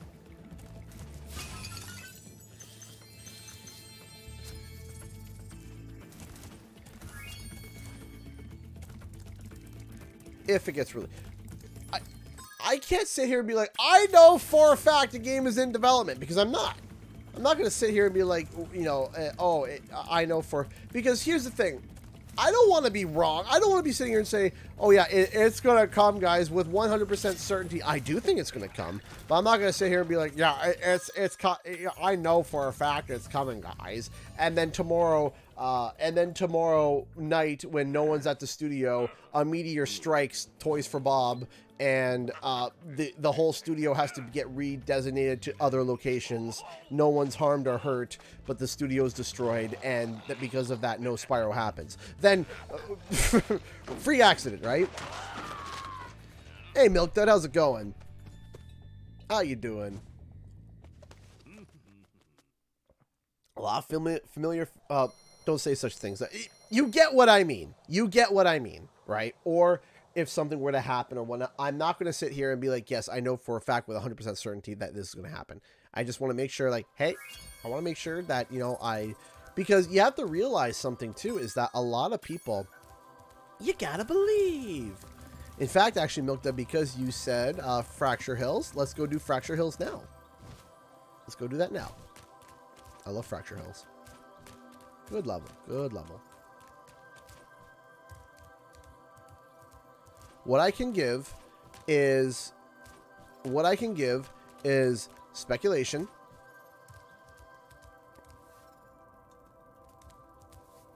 What I can give is speculation. I can give evidence to support my speculation and go from there.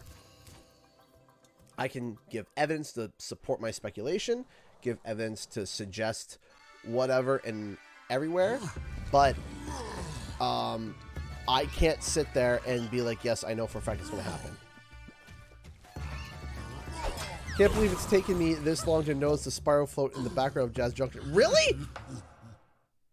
Yeah, I mean, it isn't Jazz Junction. Okay, for a second I thought you were saying that about the Spyro float in Offbeat, but the Jazz Junction, yeah. I love that tune. Oh, yeah, you love it. Give me 1 second here. Just doing something real quick. So what I've been doing tonight is the reason why cinematics have been bouncing around is because I'm recording gameplay of my Spyro 2 stuff and then categorizing it and making it all nice and organized like my Spyro 1 gameplay, so that when I go to do certain videos and stuff, I have a whole organized whole thing dedicated to Spyro 2. So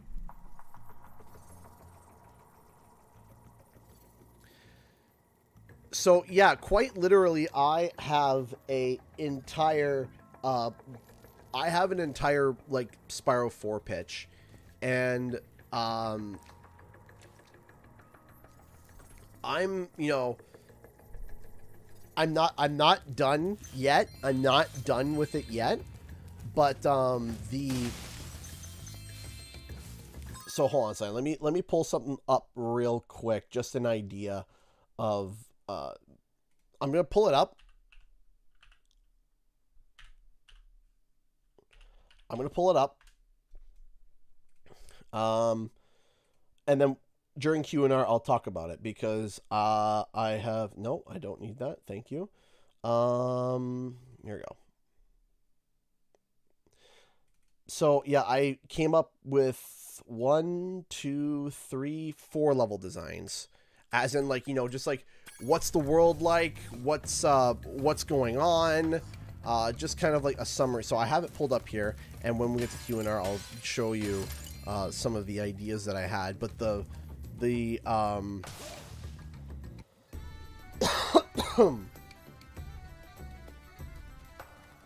so just to kind of give you a quick breakdown of what I have here real quick. Temporary names, of course, because, you know, might come up with a better name for it later. I have Celestial Forest, Tiny Kingdom, Dragon Temple, and Beatland. To give you an idea, Celestial Forest is a forest that has star-yielding trees. So, for example, you know how trees typically bear fruit? Well, in this forest, the trees bear stars. So it's nighttime. It's bluish purple, and the creatures that live there are birds, specifically starlings. You know, the European bird starling, and they're also those birds that do, you know, those birds that do those waves in the sky. I think it's called mermations, where they're in the sky and they're flying around and they're doing all the thing. Well, they have little lanterns, and at night it looks like stars doing mermations, doing like star constellations at night. However, the Rhinox and Norks have unfortunately caged these birds, and now you have to free them. Then we have Tiny Kingdom. Tiny Kingdom is essentially a these little knights that have oversized armor that are constantly like they're too big, and they're constantly training to defend their kingdom, and their kingdom is literally just one little tower in the middle of nowhere, and they get bullied around a lot, and it's up to Spyro to help them save them.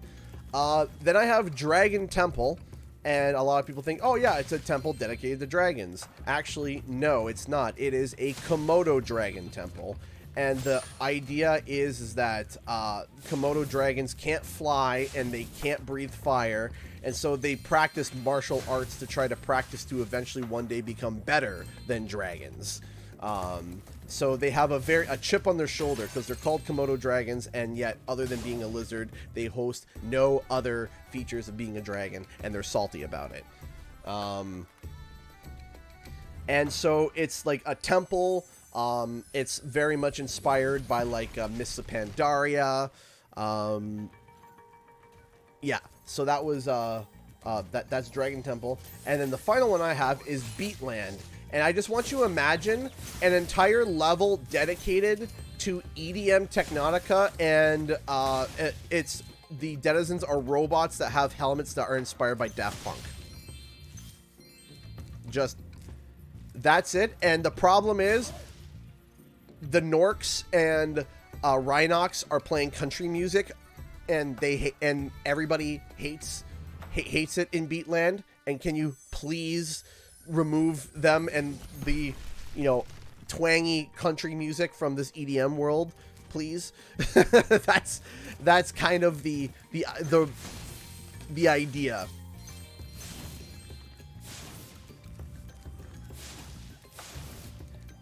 And that is the 4 levels I came up with.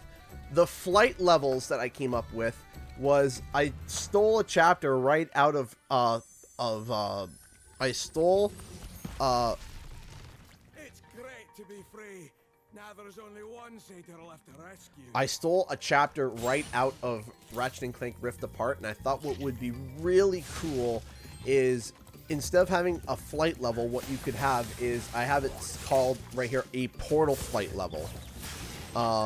It's called a portal flight level, and what it would be is that there's 4 levels each world and then a portal flight level. And what would happen is that once the countdown starts, you would jump into a portal, and what would happen is that it would warp you to the first world that you joined in the hub world, and you have to hit the 8 things. Once you hit the 8 things, another portal opens up, and it takes you to the other level. So let's say you would do let's say if all 4 of these levels were in the same world, you would start in Celestial Forest, you would be flying through, and you would be breathing fire and taking out all the different things, and then once you take out the 8 things in that level, a portal opens up, and you would fly through it, and it would instantly go into Dragon Temple. And Dragon Temple, there would be 8 things for you to take out there, and it would be kind of retrofitted and set up specifically for the portal flight levels.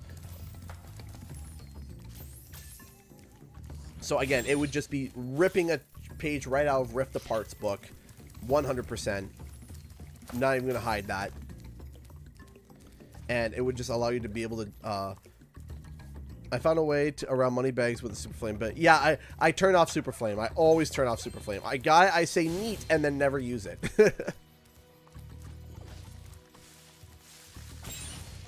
So that was the so that's kind of like the level ideas that I had, and just kind of create just like a mood board of just kind of like the ideas of each of the things.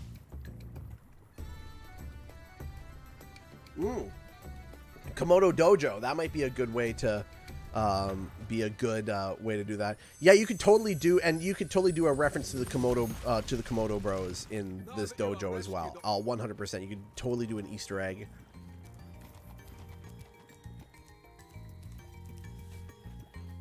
Yeah, you could totally do that. 100% do a Komodo Bros reference easily with that level if you wanted to, or not. Again, the idea is just that, hey, they're called Komodo dragons, but Komodo dragons are pretty, you know, they're pretty not as, they're not as, you know, when you look at a Komodo dragon versus an actual dragon, it's kind of like, you know, you know, it's not as impressive, right? Hey, Dan the Man donated $5 to Super Chat. Thank you so much. I appreciate that. Happy Friday. What is your favorite Spyro level aesthetic? Mine personally is the PS1 era. I really love the PS1 era, but I also love the Reignited. I love the Reignited era because I feel like there's so much details that they've added. My favorite level to vibe to, I love going into Dark Hollow. Dark Hollow, it's just that dark, moody, but warm, and just that dark blue with the, you know, the golds and stuff. That dark blue and gold is just so nice. It's so nice and relaxing, and it's like, this is so good. This feels nice to be in. I love the vibe in Dark Hollow. So I love the theme of Dark Hollow. I really do. It's just, it's warm, and the music is bassy. The music has got bass to it, but it's well done. You know, it's really well done. Stuart Copeland doesn't get enough flowers for his work on Spyro, even though like quite literally he deserved, you know, everyone loves him for all the stuff that he does, but man, I thought I'd be stuck in here forever. I found this fancy orb in here. Please take it. Really? Dark Hollow? Yeah, oh yeah, man, it was. And you know what? I was happy they never showed anything for Dark Hollow. They didn't show anything. They didn't do any level previews or any things. They're just like, yeah, you can walk in. But I will say Dark Hollow was not the biggest glow up. That goes to a different level. That goes to Beastmakers. Oh my gosh, I don't know how they were able to get a world that literally looks like vomit and poop, and turn it into actual, like, not just good but amazing. Beastmakers was such a glow up. It was insane. I remember walking in the Beastmakers and literally just staring at it like, what? what? And they turned them into like swamp bayou creature creators, and it was just, I was sitting there and I was just like, the concept was just absolutely just thrilled. I was thrilled when I walked into Beastmakers. Absolutely thrilled. Before, it didn't look good. Before, it was bad. It was bad. It was capital B bad. And then they turned around and they're like, yeah, we just decided to literally just peel it back and just rebuild it from the ground up because we're Toys for Bob and we're awesome. And it was just like, yes, this was amazing. Well, yeah, Dark Hollow was such a great way because, you know, Dark Hollow was kind of plain before. Great music, but a little bit plain. And then they sat down, they're like, hey, how can we turn this into something original and great? And they figured it out. Hey, Crash Mycologist, how's it going?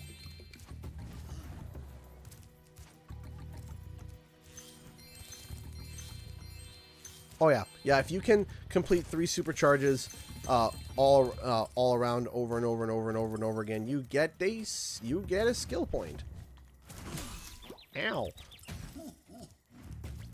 Yeah, no, Hunter, we're gonna talk with you later. You done goofed, and I can't help you out right now.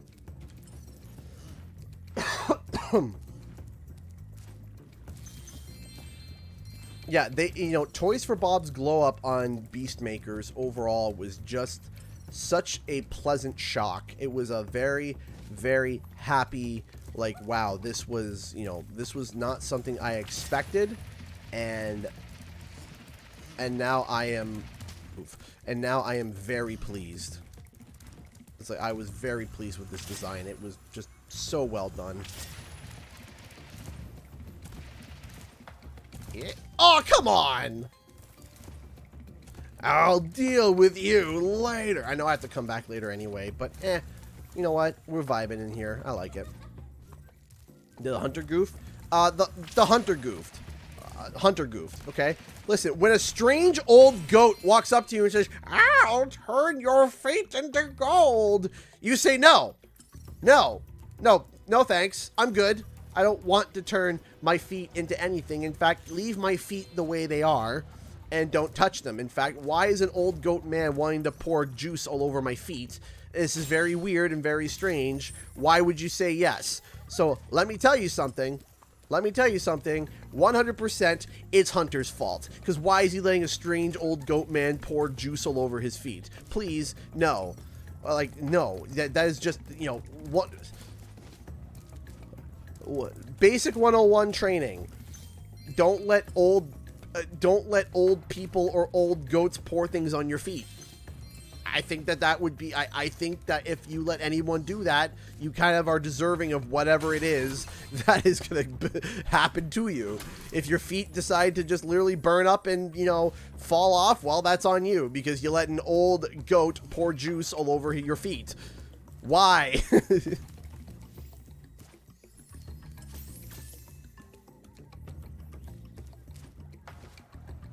Stranger goat danger, that's it.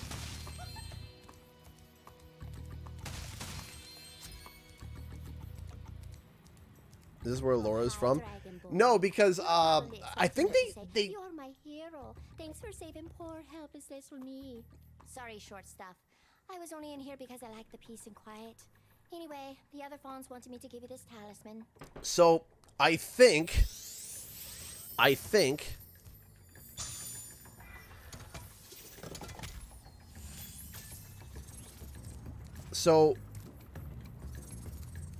think that there is some lore aspect here, but they all got Scottish accents, right?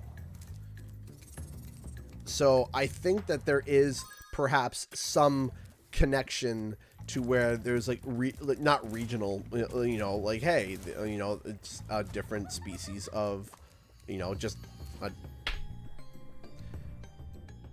or magma cone. Yeah, magma cone's another one.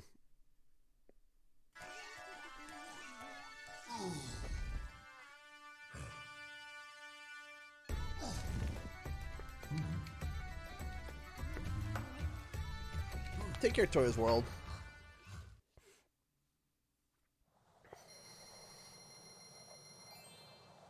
Turn the autumn, please.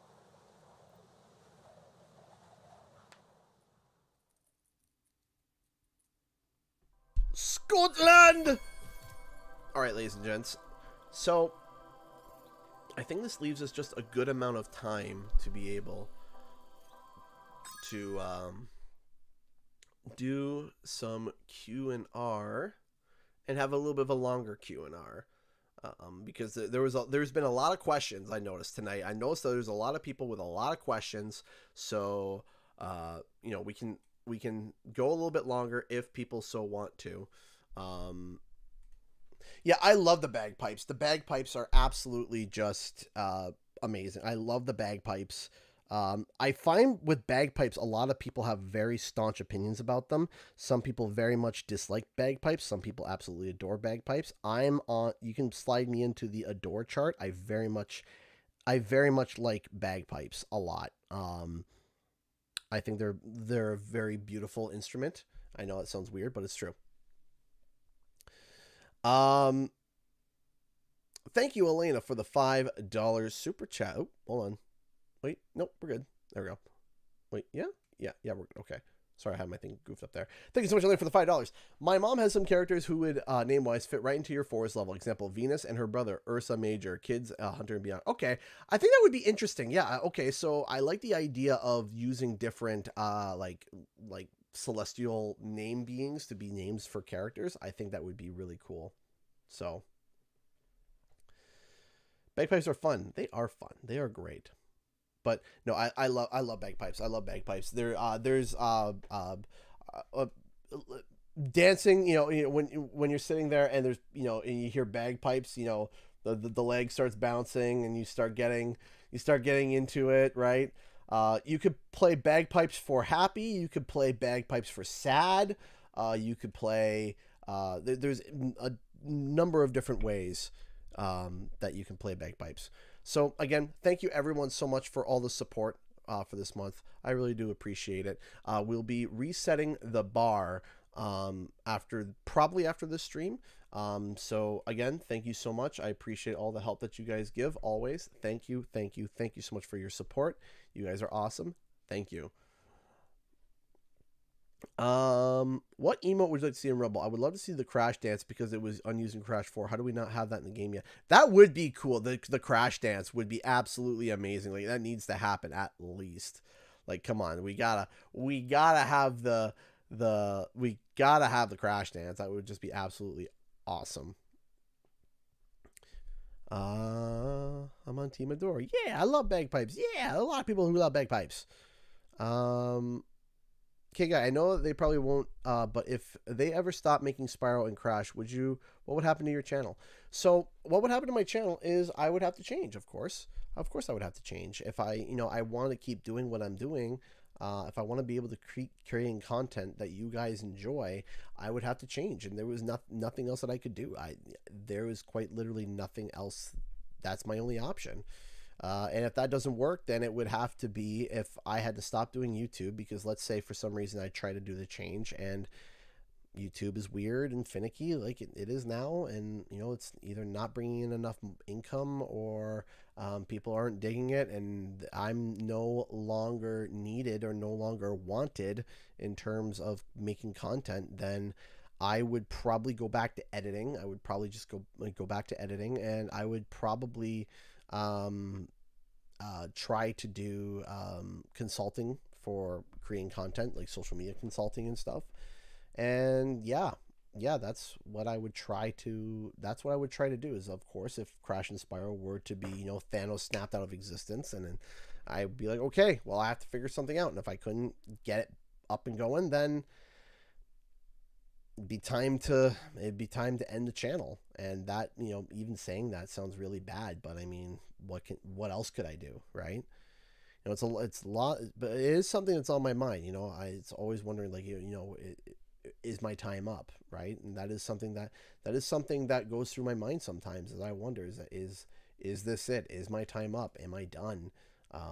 You know, and yeah, it's, you know, it's scary. Yeah.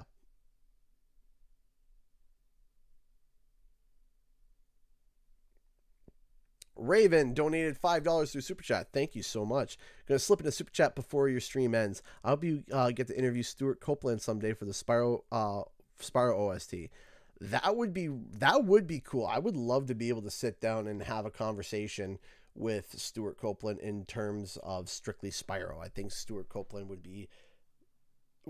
be such an absolute just wealth of information. I think that would be really, really, really cool.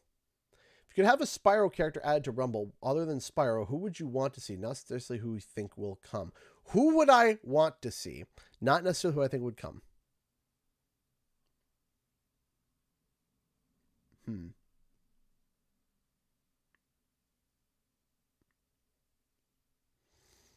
Who do I want to see?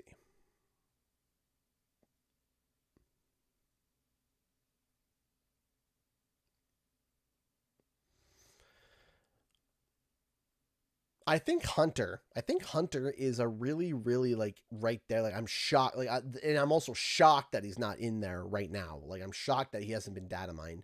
I think Hunter, because he's got his bow and arrow, right? You got bow and arrow, so you already have a move set around that. You could literally make him the Robin Hood of Rumble, like in terms of like, you know, running around with an arrow knocked and stuff. I mean, it'd be great.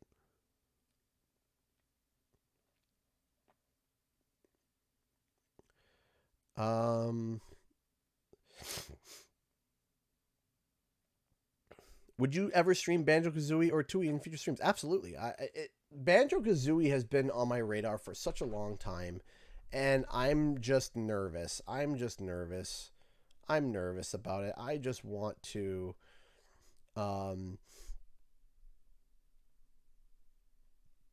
I'm just nervous because I know that there's a lot of people that really enjoy Banjo, and I don't want to disappoint them with me. You know, it's been a long time since I played Banjo, and I don't want to be so forgetful, right? Because, you know, with Spyro and like Spyro Reignited, even Crash 4, I can do things with my eyes closed, right? I remember almost everything. I know where everything is. I can do it with my eyes closed. And then going back to Banjo, it's like I'm a fan of it, but I haven't revisited it in a long time. So it'd be like going through an old murky attic trying to remember everything, right?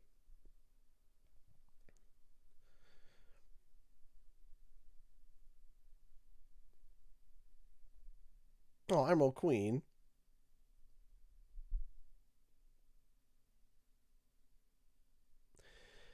That would be actually a cool idea to have a like a Ratchet and Clank reference. What would be cool is if in Beatland there was a Ratchet and Clank reference. I think that you could totally get across in Beatland a Ratchet and Clank reference. Totally. I think that would be really, really, really cool. I think that would be awesome.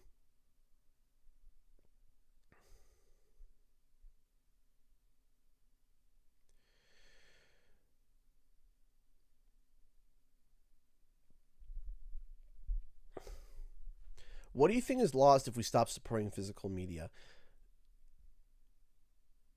You lose the power of choice, and you give, and it sounds weird, but let me explain. If I'm just gonna grab a game I have on hand. And hey, would you look at that? I have would you look at that? I have here. I have A Hat in Time, right? I have A Hat in Time, and it is on a cartridge. So that means if I pop this into my Switch, I can play it. Period. I can play it. No problem. I can play it whenever I want. I can play it. Now, here's the problem. If I buy this game digitally and it's downloaded to my Switch, that's fine. I can play it too. But if they delist it from the store and they remove it, if I have it downloaded, I can still play it. But if I ever delete it, or if I ever lose my Switch or whatever, I can't rebuy it. I can't re-download that digital version. I would need to seek out a physical version. Now, Here's the problem, and this is happening more, is that games are starting to become, there are certain games that are becoming lost mediums because what's happening is that they are getting digital only released. Digital only release, right? And what's happening is that if they ever decide to delist that game for any reason whatsoever, then you can't pull it out. See, I could turn here and be like, you know what? I'm feeling nostalgic. Let's play Pokemon Coliseum. Ooh, do I want to play this game? Ooh, would this be awesome? Like, man, this would be so cool. This would be so awesome. Man, I would love to play this game. This game came out when? Years ago. 2005-ish? 2005. Okay. That was almost 20 years ago. 20 years ago. And guess what? I can still play it. I can still play it. I can still play it. Doesn't matter. I have it. Pop it in, play, good to go. But if it's delisted, there are games that have come out that have been developed and released and then delisted after that game has been, well, like in a shorter amount of time than that game's been released.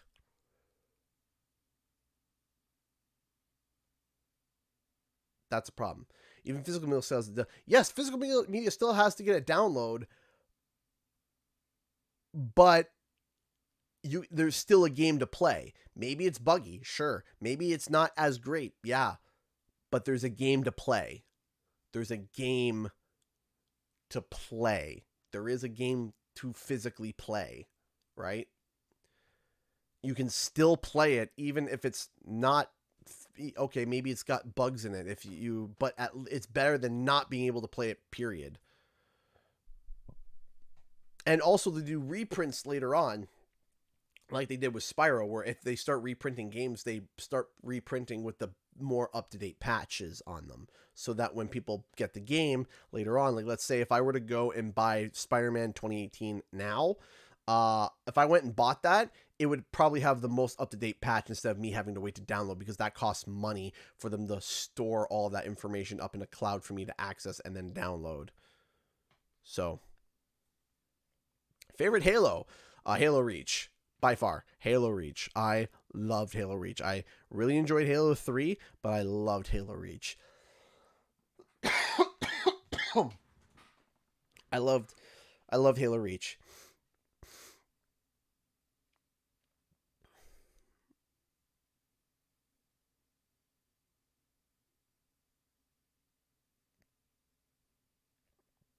So, all right. We got a couple more minutes. We got a... hey!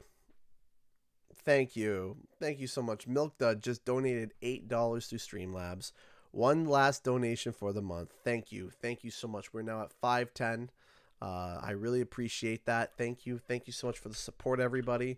The bar is going to be reset afterwards, but you know what? I really do appreciate the support that you guys have given. Thank you. Thank you. Thank you. Thank you so much. I appreciate that. We got a couple more minutes before I got to get going. Again, thank you so much. What would I think if Shrek and Mickey Mouse got into Crash Team Rumble? I think that it would be that would be complete and utter Mickey Mouse, and that'd be kind of weird. DSG, Dark Spyro Gaming, rating with a party of 6. How's it going, my friend? How you been? We're just wrapping up. We're wrapping up the stream. We're at Q&R for you to ask any question that you like. Thank you, thank you, thank you so much. Let me see here. Been streaming It Takes Two. Nice. Nice. Great game. Fantastic game. Fantastic game.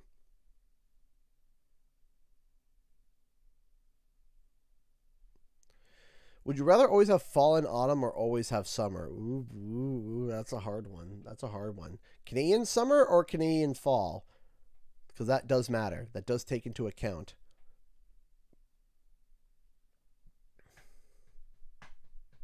What's your opinion on Dr. Boom?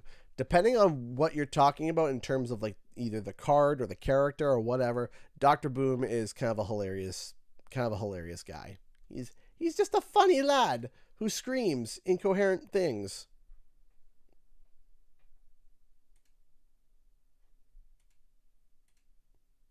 And it's great. Have I played Party Animals? No, I have not. I have not. Will there be any renovations at your house? It's kind of a oddly specific question. I am thinking about renovating our bathroom next year when I can afford it. Feels like a statement I'm saying a lot when I could afford it. Yeah.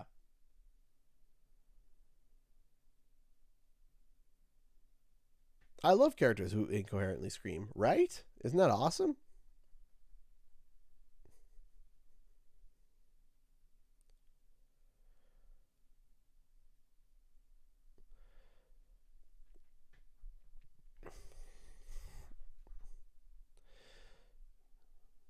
So, what I'm excited for next month. Will you ever have a stream that's just Q&A? If I ever did a stream that was just Q&A, I think I would do that for like members only, because I feel like that those would be the people that would want to ask or sit down and want something. It would be pretty hard to be able to. I think it would be pretty hard to be able to really dedicate a whole video to just Q&A. Hey, DSG has resubbed with Prime. They've been subbed for 4 months. Yo, hey, thank you, DSG. That is awesome. Thank you, thank you, thank you so much. I appreciate that, DSG. You are awesome. Thank you so much. Thank you so much for supporting me over on Twitch. I really appreciate it.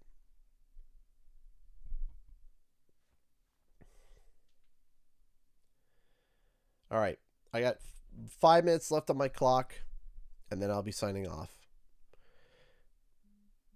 I do have the fuzzy dice. They are over there, yes. Do you know Northern Light? I do not. Yeah, that's all right, DSG. I mean, we all do our own thing and we all do our own stuff, but you're always welcome in the streams, DSG. You're always welcome here. Always here to chat. Always here to joke and laugh and poke fun at things.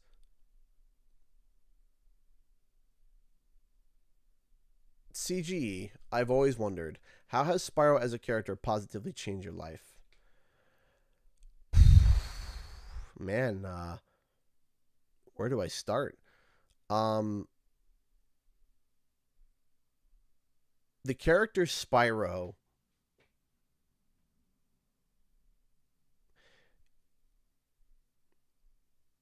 is a representative of a time in my life that when everything was okay. It was a time in our life where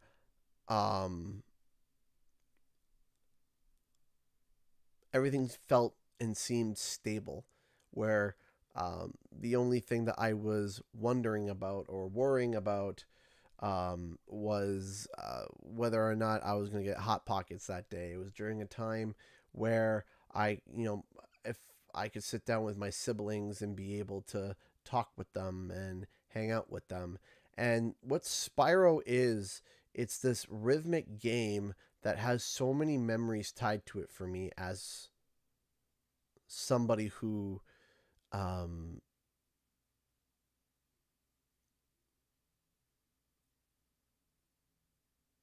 as somebody that kind of hit a point in their life where things got quite difficult, and being able to sit down and remember that and remember to those memories and remember the joy and remember these, standing and while I was trying to finish the final level and trying to get everything done.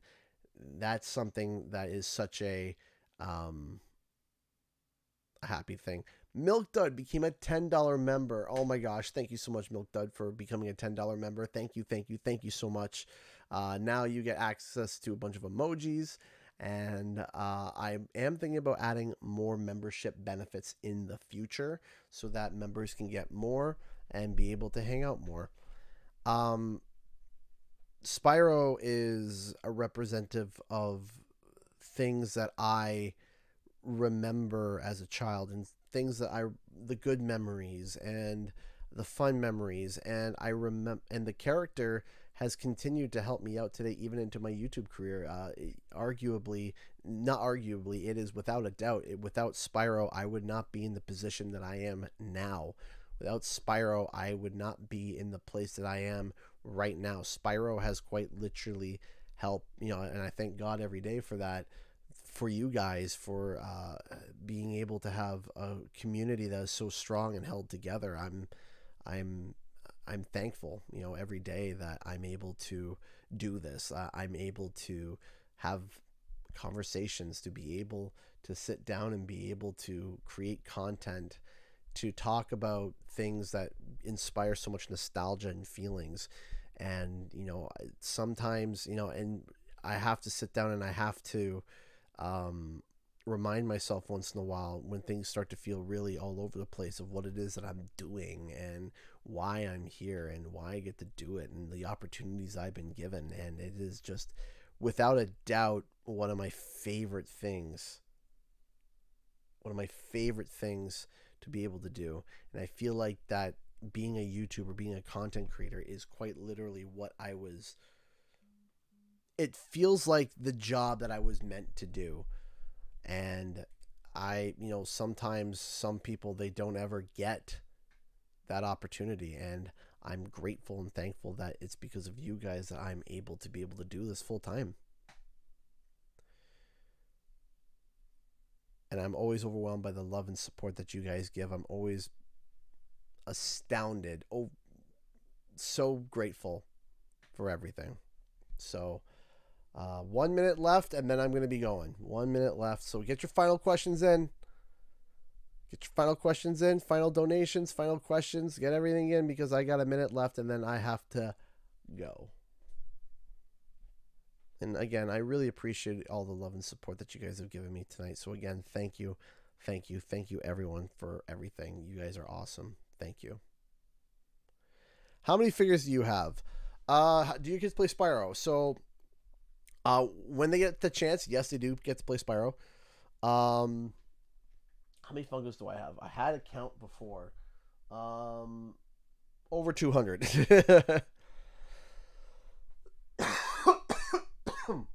Final questions. Final things. I did hear about Crash coming to McDonald's. I have no idea how I feel about that. I feel like it could lead to something bigger. I'm hoping. I think that would be really cool. I'm hoping that we get Crash Bandicoot stuff. I think that would be super awesome, super dope. And yeah. So, all right, ladies and gentlemen. Thank you all so much, everybody, for tuning in tonight. I appreciate all that you guys have done. Thank you so much for everything, everyone. So, if I am going to stream next week to try to catch up, it might be on Monday. If it's any day, I can't do it Tuesday because, of course, that is. I can't do it Tuesday because that's Halloween, and I'm taking the kids out. And I can't do it tomorrow because I'm doing a bunch of stuff tomorrow.